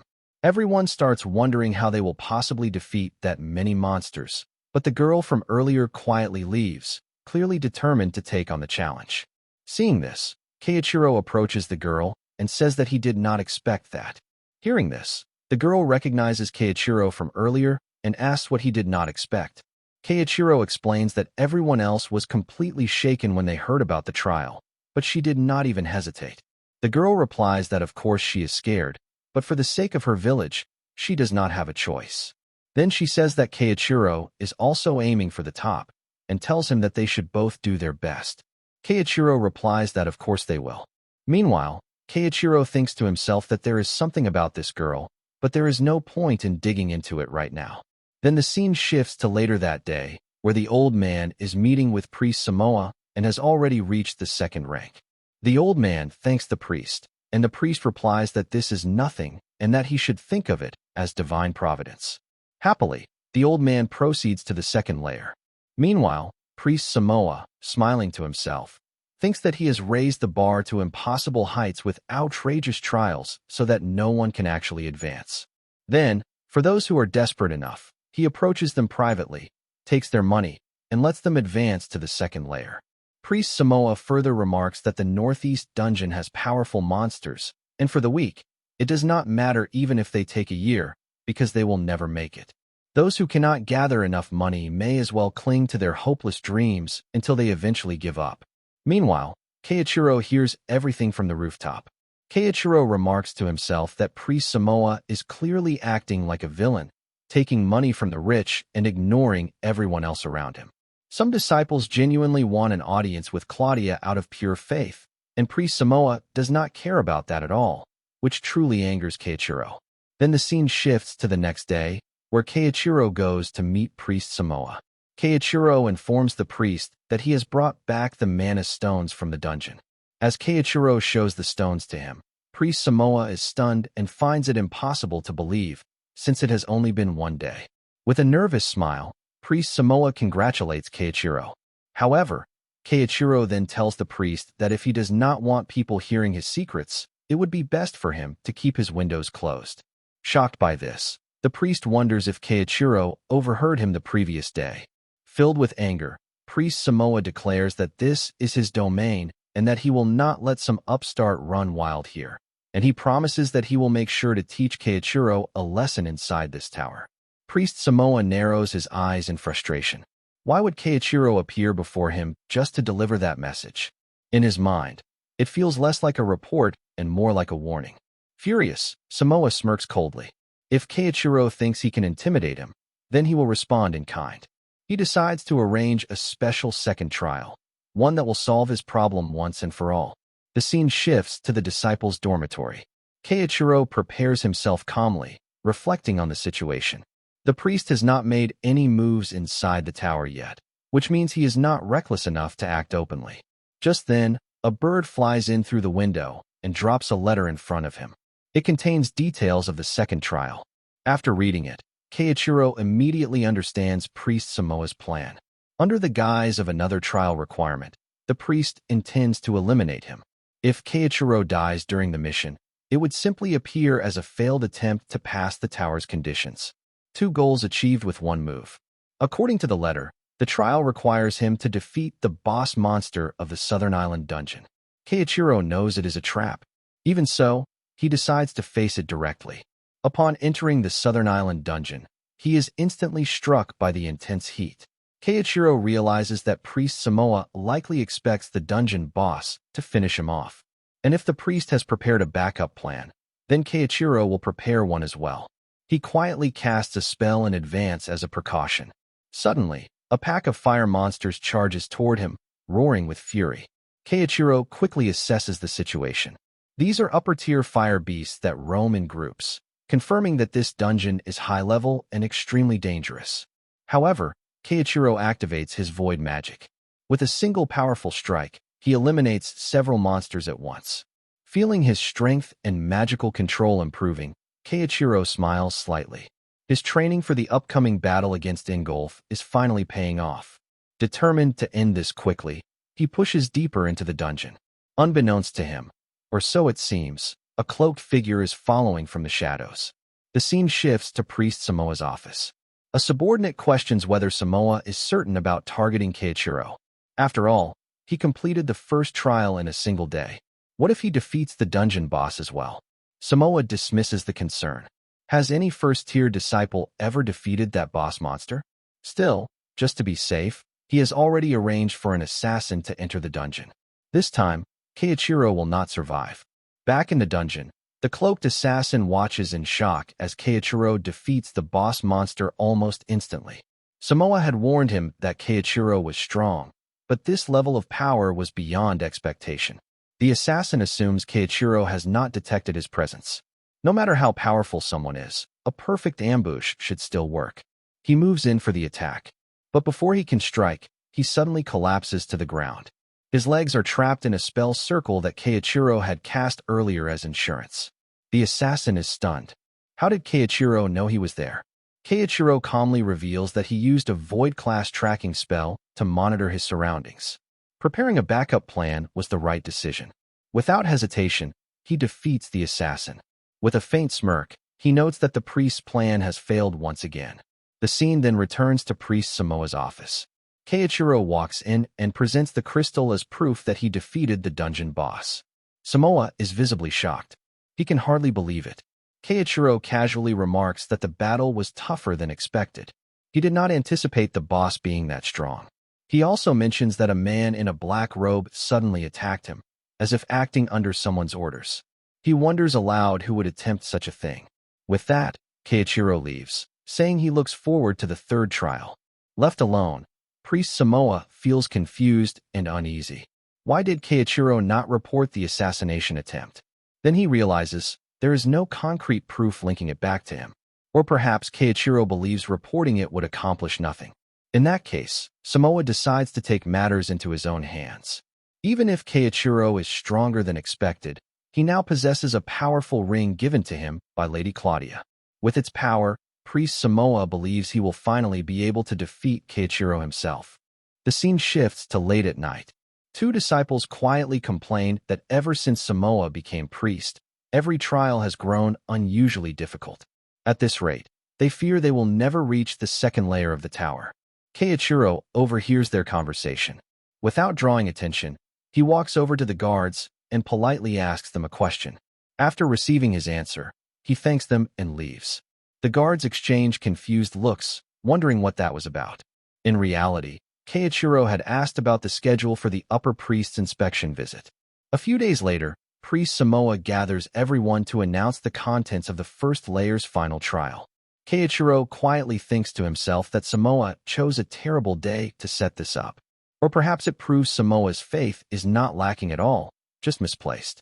At that moment, Keiichiro secretly uses his void magic. He spreads the details of the final trial to all disciples at once. Even the visiting high priest, who has come for inspection, receives the same message and finds it intriguing. Keiichiro smiles faintly. Everything is finally in place. It is time for those who abuse their authority to face the consequences. The scene shifts to the arena. Keiichiro stands face to face with Priest Samoa. Samoa announces that they will now conduct the final trial and asks if Keiichiro is prepared. Keiichiro confidently replies that he is ready and even honored that Priest Samoa would personally oversee his final trial. Inside, Samoa burns with anger. He knows Keiichiro is aware of the assassination attempt, yet he dares to act innocent. The first layer is under Samoa's control, and he intends to teach Keiichiro a lesson right here and now. Keiichiro casually remarks that there seems to be a large audience today. Samoa looks confused until he hears the sound of people entering the arena. Disciples flood in, whispering excitedly. They recognize Keiichiro as the one who reached the final trial at record speed. If Samoa is personally facing him, it must be serious, just like the circulated message claimed. Within minutes, the arena is packed. Samoa feels uneasy. Did Keiichiro gather all these people on purpose? What is he planning? Keiichiro steps forward and addresses the crowd. He declares that he has uncovered priest Samoa's corruption. According to him, Samoa imposed impossible trials on certain disciples while allowing others to pass in exchange for money. When Keiichiro discovered the truth, an assassin was sent after him to silence him. The audience gasps in shock. Samoa quickly denies everything, calling it a complete lie, but a trace of panic crosses his face. If Keiichiro truly has evidence, this could ruin him. Before Keiichiro can continue, Samoa releases his aura and declares the trial has begun. Instantly, he summons dozens of beasts into the arena. The creatures charge toward Keiichiro. The audience is stunned. Beast summoning magic is a high-level spell that consumes immense mana to manifest monsters. With forced confidence, Samoa announces that if Keiichiro survives this duel, he will officially advance to the second layer. However, Samoa has no intention of letting that happen. As the beasts close in, Keiichiro activates his void magic. In a single sweeping motion, he eliminates all of them. The arena falls silent. Samoa stares in disbelief. Keiichiro smiles politely and apologizes, saying that no one mentioned he was forbidden from defeating priest Samoa himself. The crowd erupts in cheers. With one strike, he destroyed every summoned monster.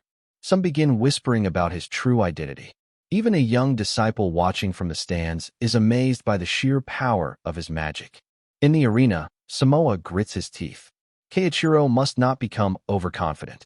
He will not allow someone like this to disrupt his control. Desperate, Samoa reaches for the ring Lady Claudia gave him. As long as he has the ring's power, he believes victory is certain. Keiichiro notices the ring and narrows his eyes.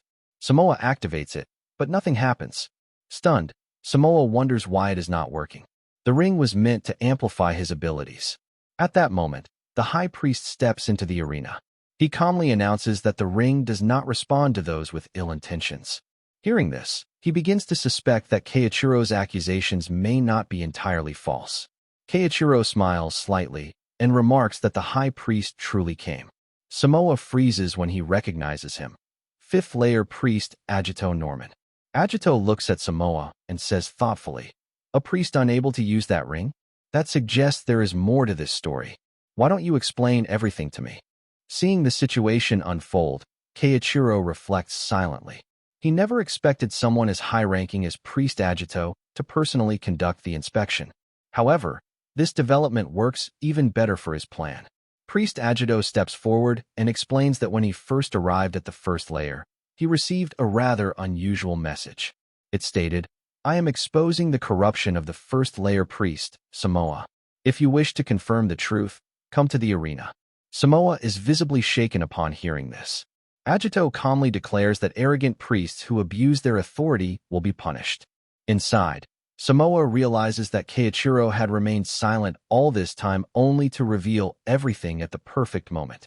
Still, there is no solid evidence presented yet. If he stays composed and denies everything, perhaps he can escape this situation. With that thought, Samoa bows his head and claims that the accusations must be a misunderstanding. He swears that he has never committed any corruption. Agito listens carefully, then asks a simple question. If Samoa is telling the truth, why did the ring fail to respond? He explains that the ring draws out its wearer's latent power in proportion to their loyalty to Lady Claudia. However, it also serves another purpose. If someone with ill intentions attempts to use it, a signal is automatically transmitted to a high-ranking priest. The crowd gasps. Keiichiro realizes that the ring is not just a power amplifier. It is also a device designed to identify traitors. He cannot help but feel impressed by Lady Claudia's foresight. Agito turns back to Samoa and orders him to tell the truth.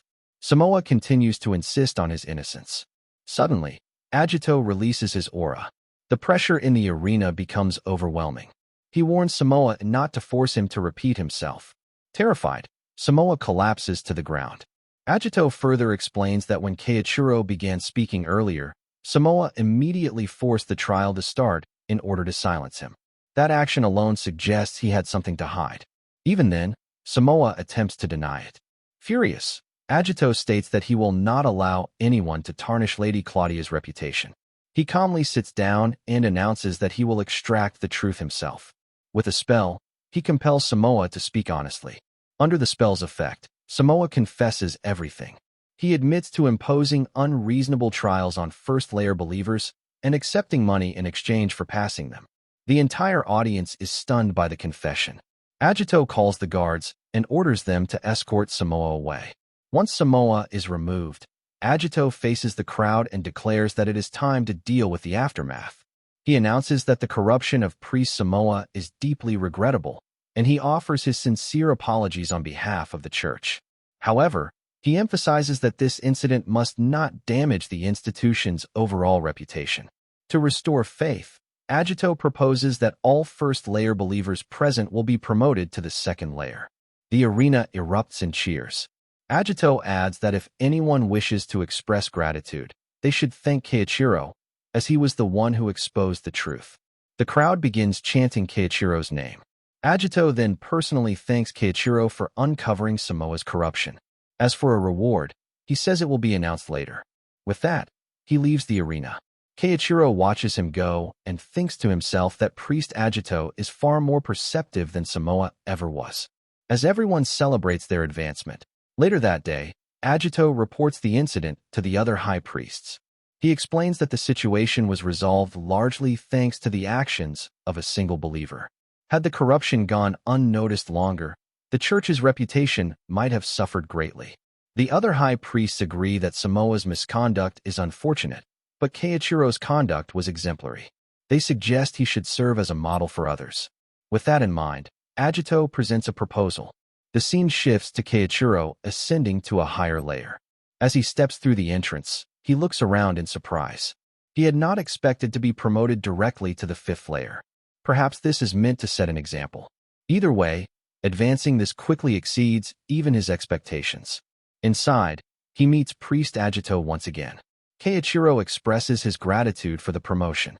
Agito replies that there is no need for thanks. When a believer proves themselves worthy, promotion is only natural. As Keiichiro sits down, he reflects that he still cannot fully read Agito's intentions. However, Agito clearly carries himself differently from Samoa. Agito then mentions that he has one more piece of news to share, something Keiichiro will find particularly interesting. Keiichiro asks what it is. Agito explains that, in light of the recent incident, it has been decided that Keiichiro will be granted an audience with Lady Claudia herself. Keiichiro is stunned. He never imagined this opportunity would come so soon. After a brief moment, he composes himself and respectfully replies that it would be an honor. He gladly accepts the invitation, fully aware that this meeting could change everything moving forward. The scene shifts to an emergency meeting where Iwako is shocked to hear the news. Keiichiro is supposedly dead. Ingolf reports to everyone that he personally defeated the revived Keiichiro. Claudia smiles calmly and says that Ingolf's presence alone is proof of his victory. Ingolf admits he did not expect her to go that far, but Claudia apologizes lightly, asking if the results are not satisfactory. Ingolf replies that she is right. Thanks to her, they have eliminated a troublesome enemy. However, inside, Ingolf is furious. He now knows that Claudia was the one who destroyed his hometown, yet she continues to act innocent. Nathaniel, on the other hand, appears quietly suspicious. Meanwhile, Iwako reflects that although many unexpected events have unfolded, he never imagined Keiichiro would fall. Still, with Keiichiro gone, many of Iwako's problems are conveniently resolved. Claudia then shifts the topic. With this obstacle removed, she says it will soon be time to discuss the divine gift ceremony. Ingolf looks surprised, clearly hearing about it for the first time. Nathaniel calmly tells Claudia that this matter is too important to handle now and suggests they go over the details carefully in their next meeting. Shortly after, Ingolf secretly contacts Keiichiro and relays everything that was said. He asks if it is truly safe for Keiichiro to sneak into the tower again. If Claudia discovers Keiichiro's void magic, the consequences could be severe. Keiichiro teases him, asking if he is worried. Ingolf remains silent, but tells him to be cautious. The mention of the divine gift ceremony clearly sounds like the beginning of something dangerous. Ending the call, Keiichiro realizes Claudia is plotting once again. He has already infiltrated the seventh layer of the tower. Looking around, he recalls that Agito informed him he has 3 days before his audience with Claudia. Until then, he must remain on the 7th layer and confirm something important. Suddenly, Keiichiro calls out to Sayuki, telling her to stop hiding. She steps forward and asks him to follow her. As they move to a quieter location, Keiichiro gets straight to the point.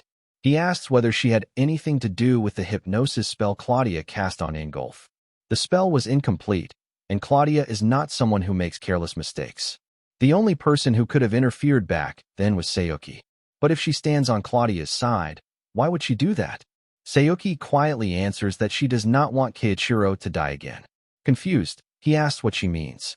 In response, she reveals the magic mark on her arm. The sight triggers an old memory from 20 years ago. Back then, a young girl was attacked by a monster. In desperation, she awakened a rare power, the time attribute. However, unable to control it, she went berserk and nearly destroyed herself. Keiichiro intervened. Rather than let that power consume her, he sealed it, risking everything to save her life. She barely survived, left with a red mark on her arm as proof of that day. Returning to the present, Keiichiro asks in shock if Sayuki is that same girl. She confirms it. When she regained consciousness years ago, Keiichiro had already been accused of betraying his comrades. But she never believed those accusations.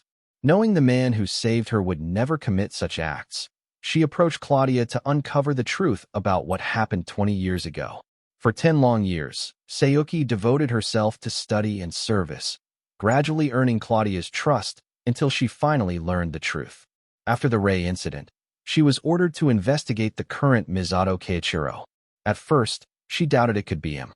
While Keiichiro trained in Germany, Sayuki contacted Asahi Karen, who described his character in detail.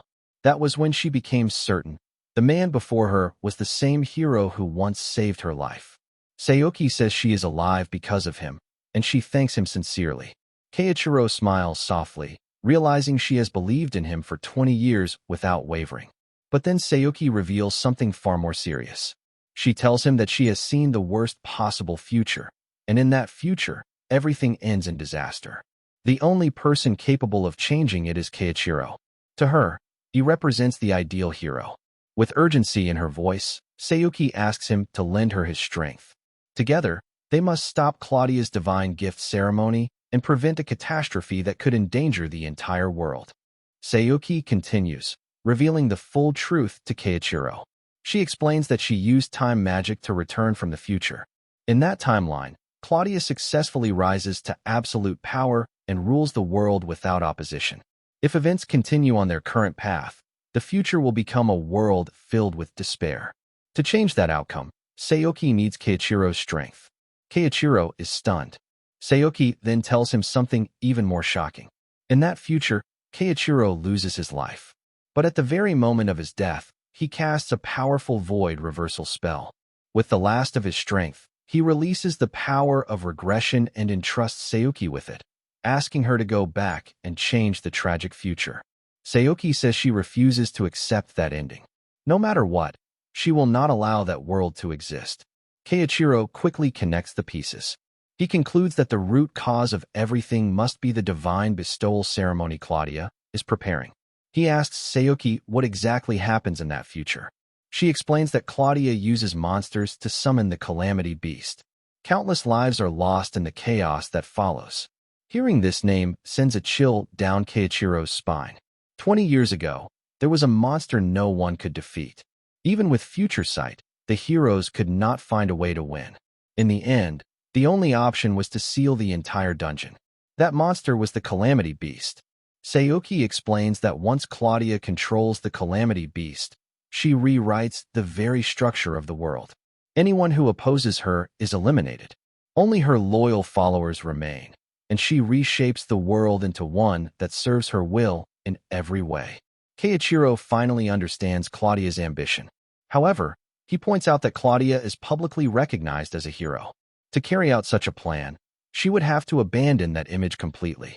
Sayuki replies without hesitation, Claudia would do exactly that. At that moment, a masked woman enters. Keiichiro recognizes her from the earlier trial. Sayuki introduces her as Aisha, someone she has known for a long time. Aisha handles intelligence both inside and outside the tower. She greets Keiichiro calmly. Keiichiro asks Aisha if she once claimed she wanted to save her hometown and family. Aisha reveals that it was a lie. Claudia had already destroyed her hometown. The tower itself now stands where her village once was. Filled with anger and pain, Aisha declares that she will never forgive Claudia. Sayuki adds that if Claudia is left unchecked, another tragedy will happen. That is something they cannot allow. With tears in her eyes, Aisha says Claudia does not truly care about people. She asks Keiichiro to lend them his strength and help stop her. Keiichiro sighs deeply. He says he finally understands their situation.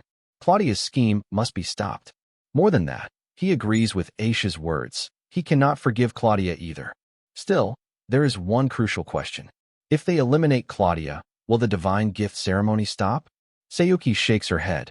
Unfortunately, it is not that simple. Claudia plans to summon the Calamity Beast using the power gathered from her elite believers. Once that power is released, the summoning will proceed, whether through the ceremony itself or even through Claudia's death. Keiichiro nods. If it were that easy, his future self would have already succeeded. So he asks the next question, how can they stop it? Sayuki explains there is one possible way. Claudia's power is being amplified by a special device. If they destroy that device, they can prevent the ceremony from activating. Out of 4 failed timelines, this is the only solid lead Sayuki has managed to obtain. The device is located at the very top of the Grand Cathedral, protected by an extremely powerful barrier that even she cannot break through. However, they do have one advantage. Keiichiro is already on the 7th layer, and his audience with Claudia has been arranged. Keiichiro quickly forms a plan. If he confronts Claudia during the audience and keeps her occupied, Sayuki and Aisha may have a chance to destroy the device while her power is vulnerable. But he knows it will not be easy. The audience chamber will be guarded by priests and knights. They must slip past them and suppress Claudia's abilities at the same time. Then Sayuki shares one final, critical detail. Her regression ability is reaching its limit. Each time she rewinds, the distance she can travel back grows shorter. This time, she barely managed to return to a point just before reuniting with Keiichiro.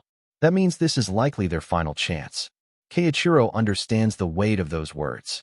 If they fail now, the world will fall under Claudia's control. But even so, his resolve does not waver. 20 years ago, he faced her once. Now, he will face her again. No matter the cost, Keiichiro will stop Claudia. He will not allow her to shape the world her way, not a second time. Then Sayuki takes Keiichiro to the place she has been using as her hideout. Keiichiro looks around and thinks to himself that this is everything Sayuki built through countless resets. Sayuki explains that she will first tell Keiichiro what she witnessed across the 4 timelines, how they failed, and what they learned. In the first world, Sayuki learned Claudia's true goal. Keiichiro states that Claudia plans to use the divine bestowal ceremony to summon a calamity beast and take down everyone who is not one of her believers. Sayuki explains that in that timeline, Keiichiro gave her the power to rewind time. From the second timeline onward, Sayuki tried to stop Claudia's ambition, but it was never simple.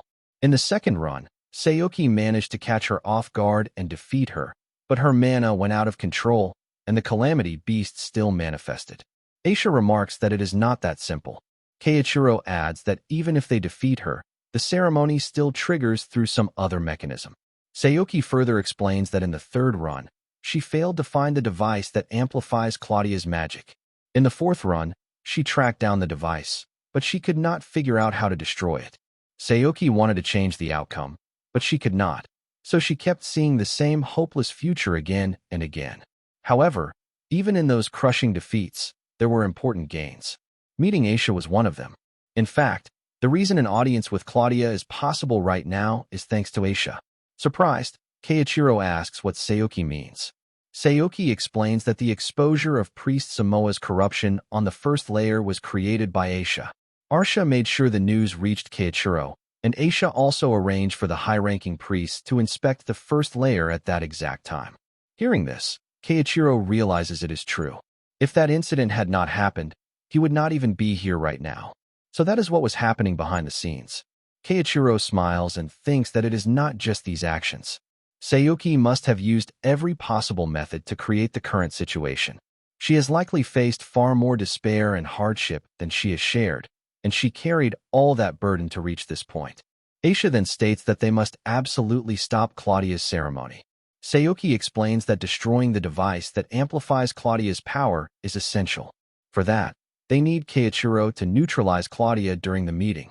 If they succeed, the barrier protecting the device should collapse. Sayuki has already gathered all the information about the cathedral's interior, so she and Aisha will handle destroying the device.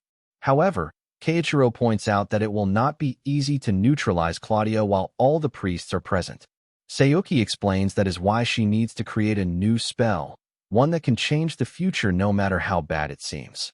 Keiichiro is surprised to hear this. The scene then shifts to Claudia, who sees that the mana needed to summon the Calamity Beast will soon be fully charged.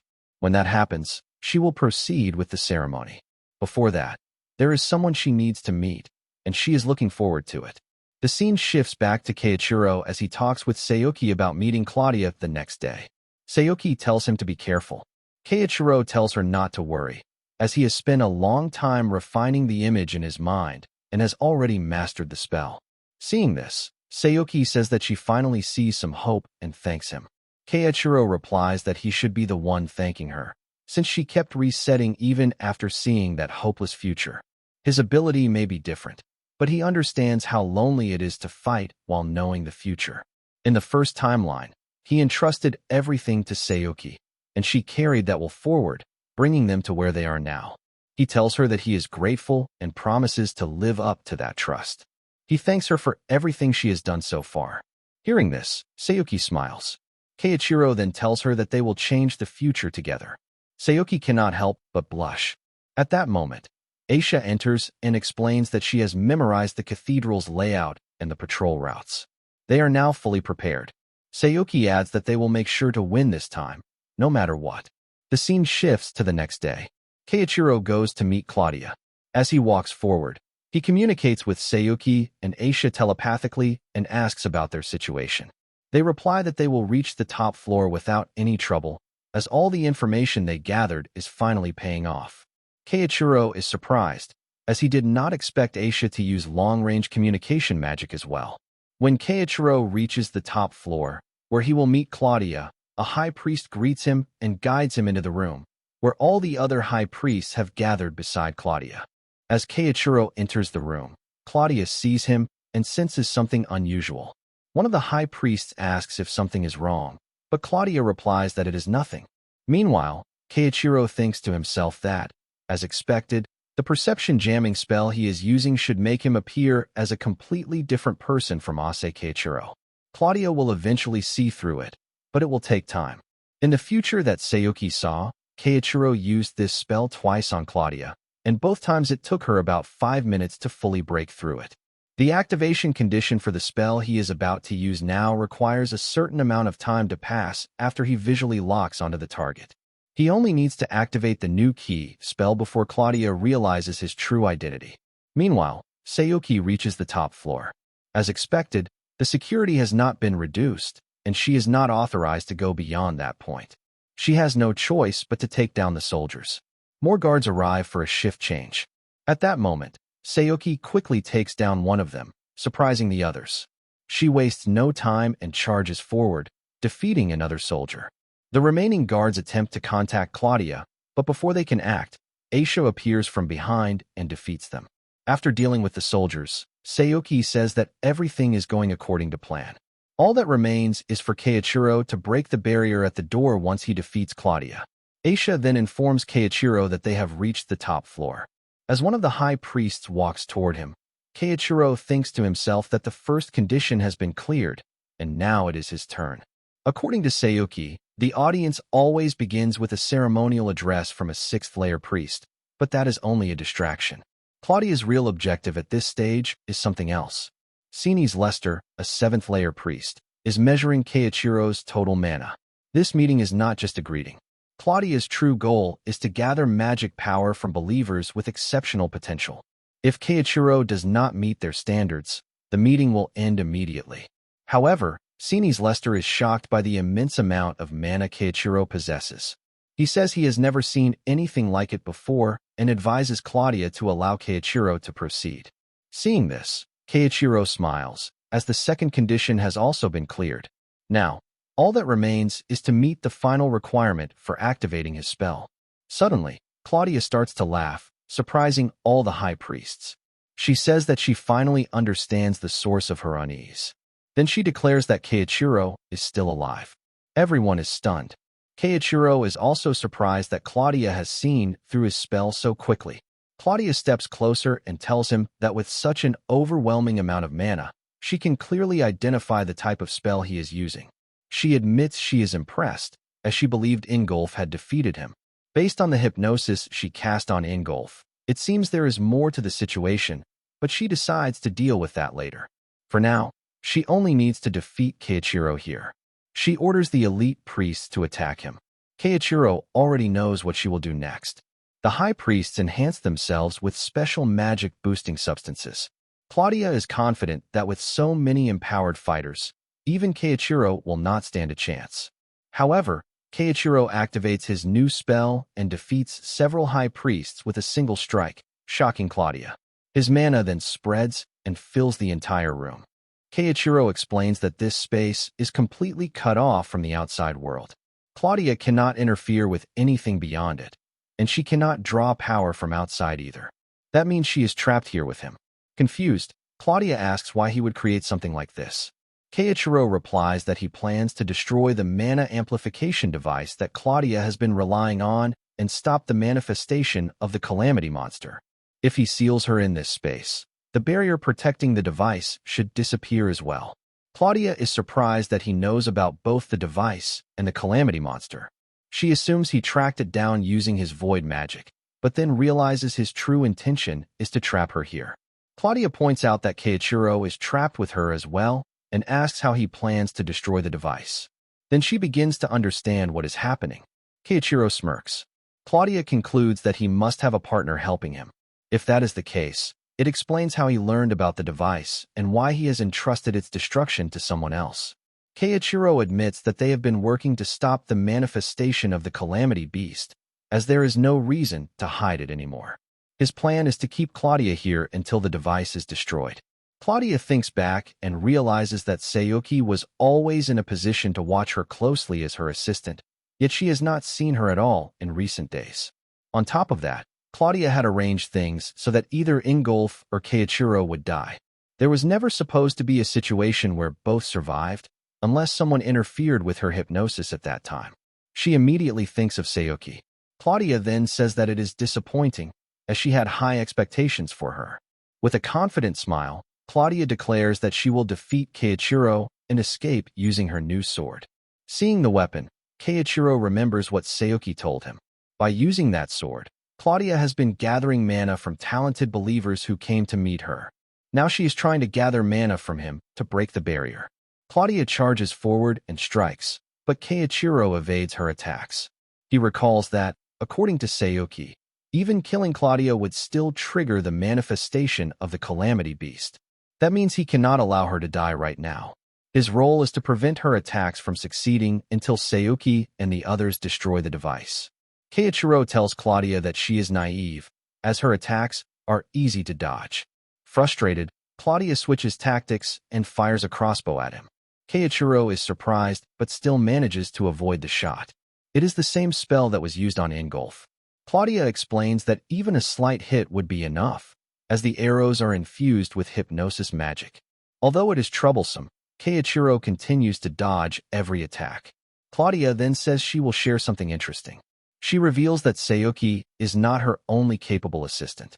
There is another person who knows about the device, and Keiichiro understands what that implies. Meanwhile, Sayuki and Aisha finally locate the mana amplification device. As they move to destroy it, Agito, the fifth-layer priest, steps forward and blocks their path. He questions Sayuki, asking why Claudia's assistant would do something like this. Sayuki replies that she does not need to answer someone who follows Claudia without question. Sayuki realizes that this is exactly as she saw in the future. Agito, Claudia's right hand, stands in their way. If they want to destroy the device, they must defeat him first. Agito says that this is the perfect chance to decide who truly deserves to stand by Claudia's side. Sayuki responds that she does not care about that at all. Agito insists that Claudia saved him, and he will do anything to protect her. Aisha argues that Claudia is only gathering people with rare abilities, so it was never about saving him. Even so, Agito says that Claudia taught him magic, and from the moment she saved him, he devoted himself to her. He wanted to stand beside her and support her, but she chose Sayuki instead because of her rare temporal ability. Because of that, Sayuki has always been in his way. Now he intends to take her down. Sayuki steps forward and tells Aisha that they must defeat Agito if they want to destroy the device. Agito is not an ordinary priest. His role overseeing the first layer of the First Division was only a disguise. His true identity is Claudia's right hand. Claudia personally entrusted him with guarding the device because of his overwhelming combat ability. In fact, before Sayuki regressed, Agito was the one who defeated her in a previous timeline. However, Sayuki cannot afford to lose this time. With determination, Agito declares that he will complete his mission and defeat Sayuki here and now. Sayuki tells Aisha to get ready, and Aisha agrees without hesitation. She says she will never forgive Claudia for destroying her village 10 years ago. Hearing this, Agito realizes that Aisha is one of the survivors and smirks. Angered by his reaction, Aisha tells him to stop talking, as she will never forgive them. Agito draws his sword, and Sayuki states that there is no way she and Aisha will lose. Agito tells her to go ahead and try, though he claims it is impossible. In an instant, Agito disappears in front of them. Aisha is surprised, but Sayuki understands that he is using teleportation magic to launch surprise attacks. A moment later, Agito appears behind them. Agito knows that Sayuki possesses a rare temporal ability, but he believes it is sealed and unusable. That means she should not be able to block his attacks. However, to his surprise, Sayuki manages to dodge. Agito is shocked, as he has never used this stealth technique in front of her before, yet she continues to avoid every strike. Sayuki explains that she is using her time magic. Frustrated, Agito questions how she managed to master an ability once held by the great Misato Keiichiro. As she avoids another attack, Sayuki reflects that when she inherited this power, it was not only the ability to reset time. She can also see 1 second into the future using a technique called tiny vision. Although her foresight is not as advanced as Keiichiro's, it is still extremely powerful in combat. Aisha continues to use long-range communication magic, allowing them to coordinate in real time. Agito recalls hearing that Misato Keiichiro, who also used temporal magic, had the ability to see the future. He realizes there is a strong chance Sayuki has similar powers. As Agito charges toward Aisha, Sayuki warns her to dodge, and Aisha successfully avoids the attack. Frustrated, Agito wonders how they are sharing information so effectively. Sayuki understands that they cannot defeat him with strength alone, but by using communication magic, she can share her foresight with Aisha. At first, Sayuki was worried about being separated from Keiichiro, but she now realizes there are advantages to fighting alongside Aisha. Working together, they launch a coordinated attack, leaving Agito with little room to escape. Even so, he manages to block the strike with his sword, though the impact causes it to break. Smirking, Agito says he now understands why Claudia kept Sayuki close. However, he insists that this is exactly why she cannot defeat him. Sayuki notices the ring on his hand. It is the same type of ring Claudia gave her to unlock hidden abilities. As Agito activates its power, his body changes, and he releases an immense amount of mana that pushes both Sayuki and Aisha back. Maintaining her composure, Sayuki tells Aisha to prepare herself, as the real battle is about to begin. As Agito strikes at them, they manage to dodge, but Aisha is surprised that the shockwave alone has such a strong impact. She realizes that if they are hit directly, they will be seriously injured. However, she also notices that Agito's larger body makes him a bigger target. She moves in and attacks, but Agito blocks her strike with his bare hands, which shocks her. At that moment, Sayuki sees a pillar collapsing near Aisha. Without hesitation, she rushes forward and pushes her out of the way. Both of them fall to the ground. Filled with confidence, Agito declares that this power was given to him by Lady Claudia. He boasts about his strength and toughness, and claims that even with her time magic, Sayoki cannot defeat him. Meanwhile, Sayoki thinks to herself that she avoided a fatal hit using tiny vision, but Agito's strength from the ring is overwhelming. His durability is also a serious problem, as even Aisha's wind magic barely affects him. Still, Sayoki believes there is a way to win because of what Keiichiro told them. As Sayoki gets back on her feet, Agito mocks them for being weak and still trying to fight. Sayoki replies that they are fighting to stop Claudia's plan. Agito says that is exactly what he does not understand. Sayoki explains that Claudia has already hurt many people and will continue to do so. She adds that even Claudia's current position was gained by betraying someone close to her, and calls her nothing more than a fraud. Agito responds that it does not matter.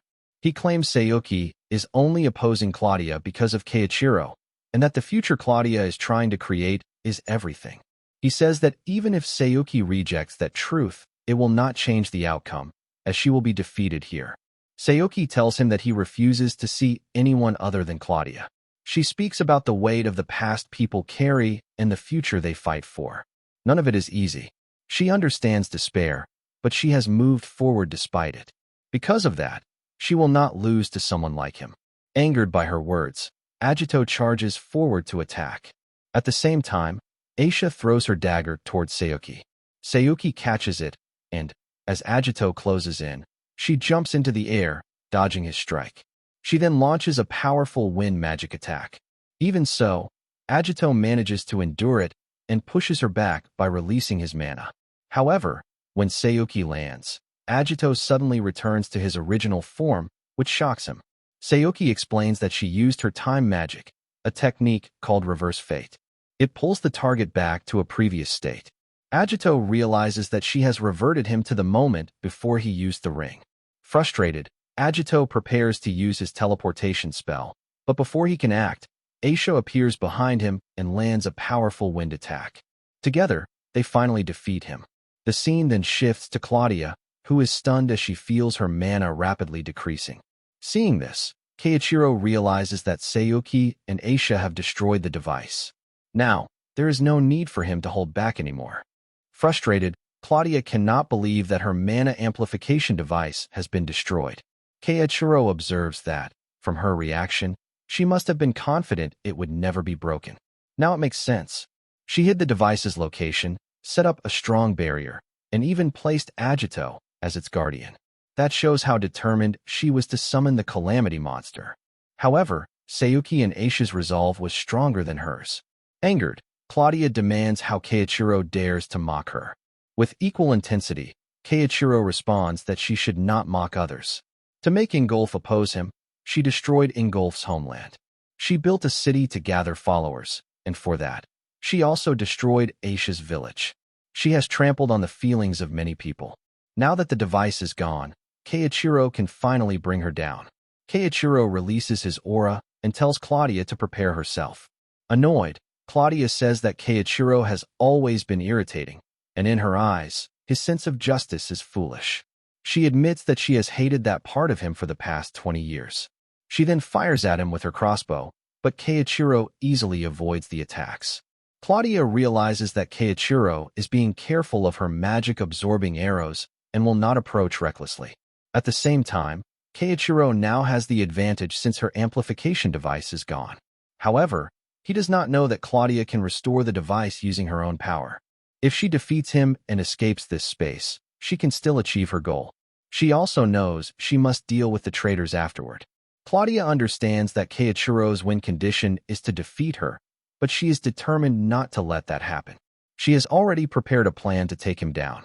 Meanwhile, Keiichiro notices that she is trying to keep him at a distance. At that moment, he uses a spell to bind her and says that she can never defeat him in direct combat. Claudia feels the pressure and realizes that she cannot win against him head-on. She decides that she must lure him into her trap. As Keiichiro dodges another attack, he unknowingly steps into it. Claudia immediately activates her binding magic, trapping him in place. She steps forward and says that he let his guard down. She asks if he really thought she was attacking at random, when it was all part of setting up this spell. Confident, she moves in for the final strike and declares that victory is hers. However, at that moment, Claudia suddenly realizes that the attack has struck herself instead. Keiichiro reveals that he used a hypnosis spell, similar to the one Claudia used on Ingolf, but with a different condition. It forces her to submit mentally. Claudia then understands that he had already prepared this when he used his earlier spell. Keiichiro says that it is a fitting end for her to fall to the same kind of magic she once used. At that moment, Sayuki and Aisha arrive and are relieved to see that Keiichiro has defeated Claudia. Smiling, Keiichiro tells them that they have finally won. Suddenly, a butterfly appears and congratulates Keiichiro on his victory. He recognizes the voice. It is Nathaniel. Nathaniel reveals that he has been watching the entire time. He admits that Keiichiro has defeated Claudia, but now he will use the remaining magic power to release the Calamity Beast. It may not reach the level he originally planned, but it will still be enough to defeat them. To Keiichiro's shock, the Calamity Beast, Ancient Dragnil, awakens. Nathaniel tells him to do his best to face this new threat.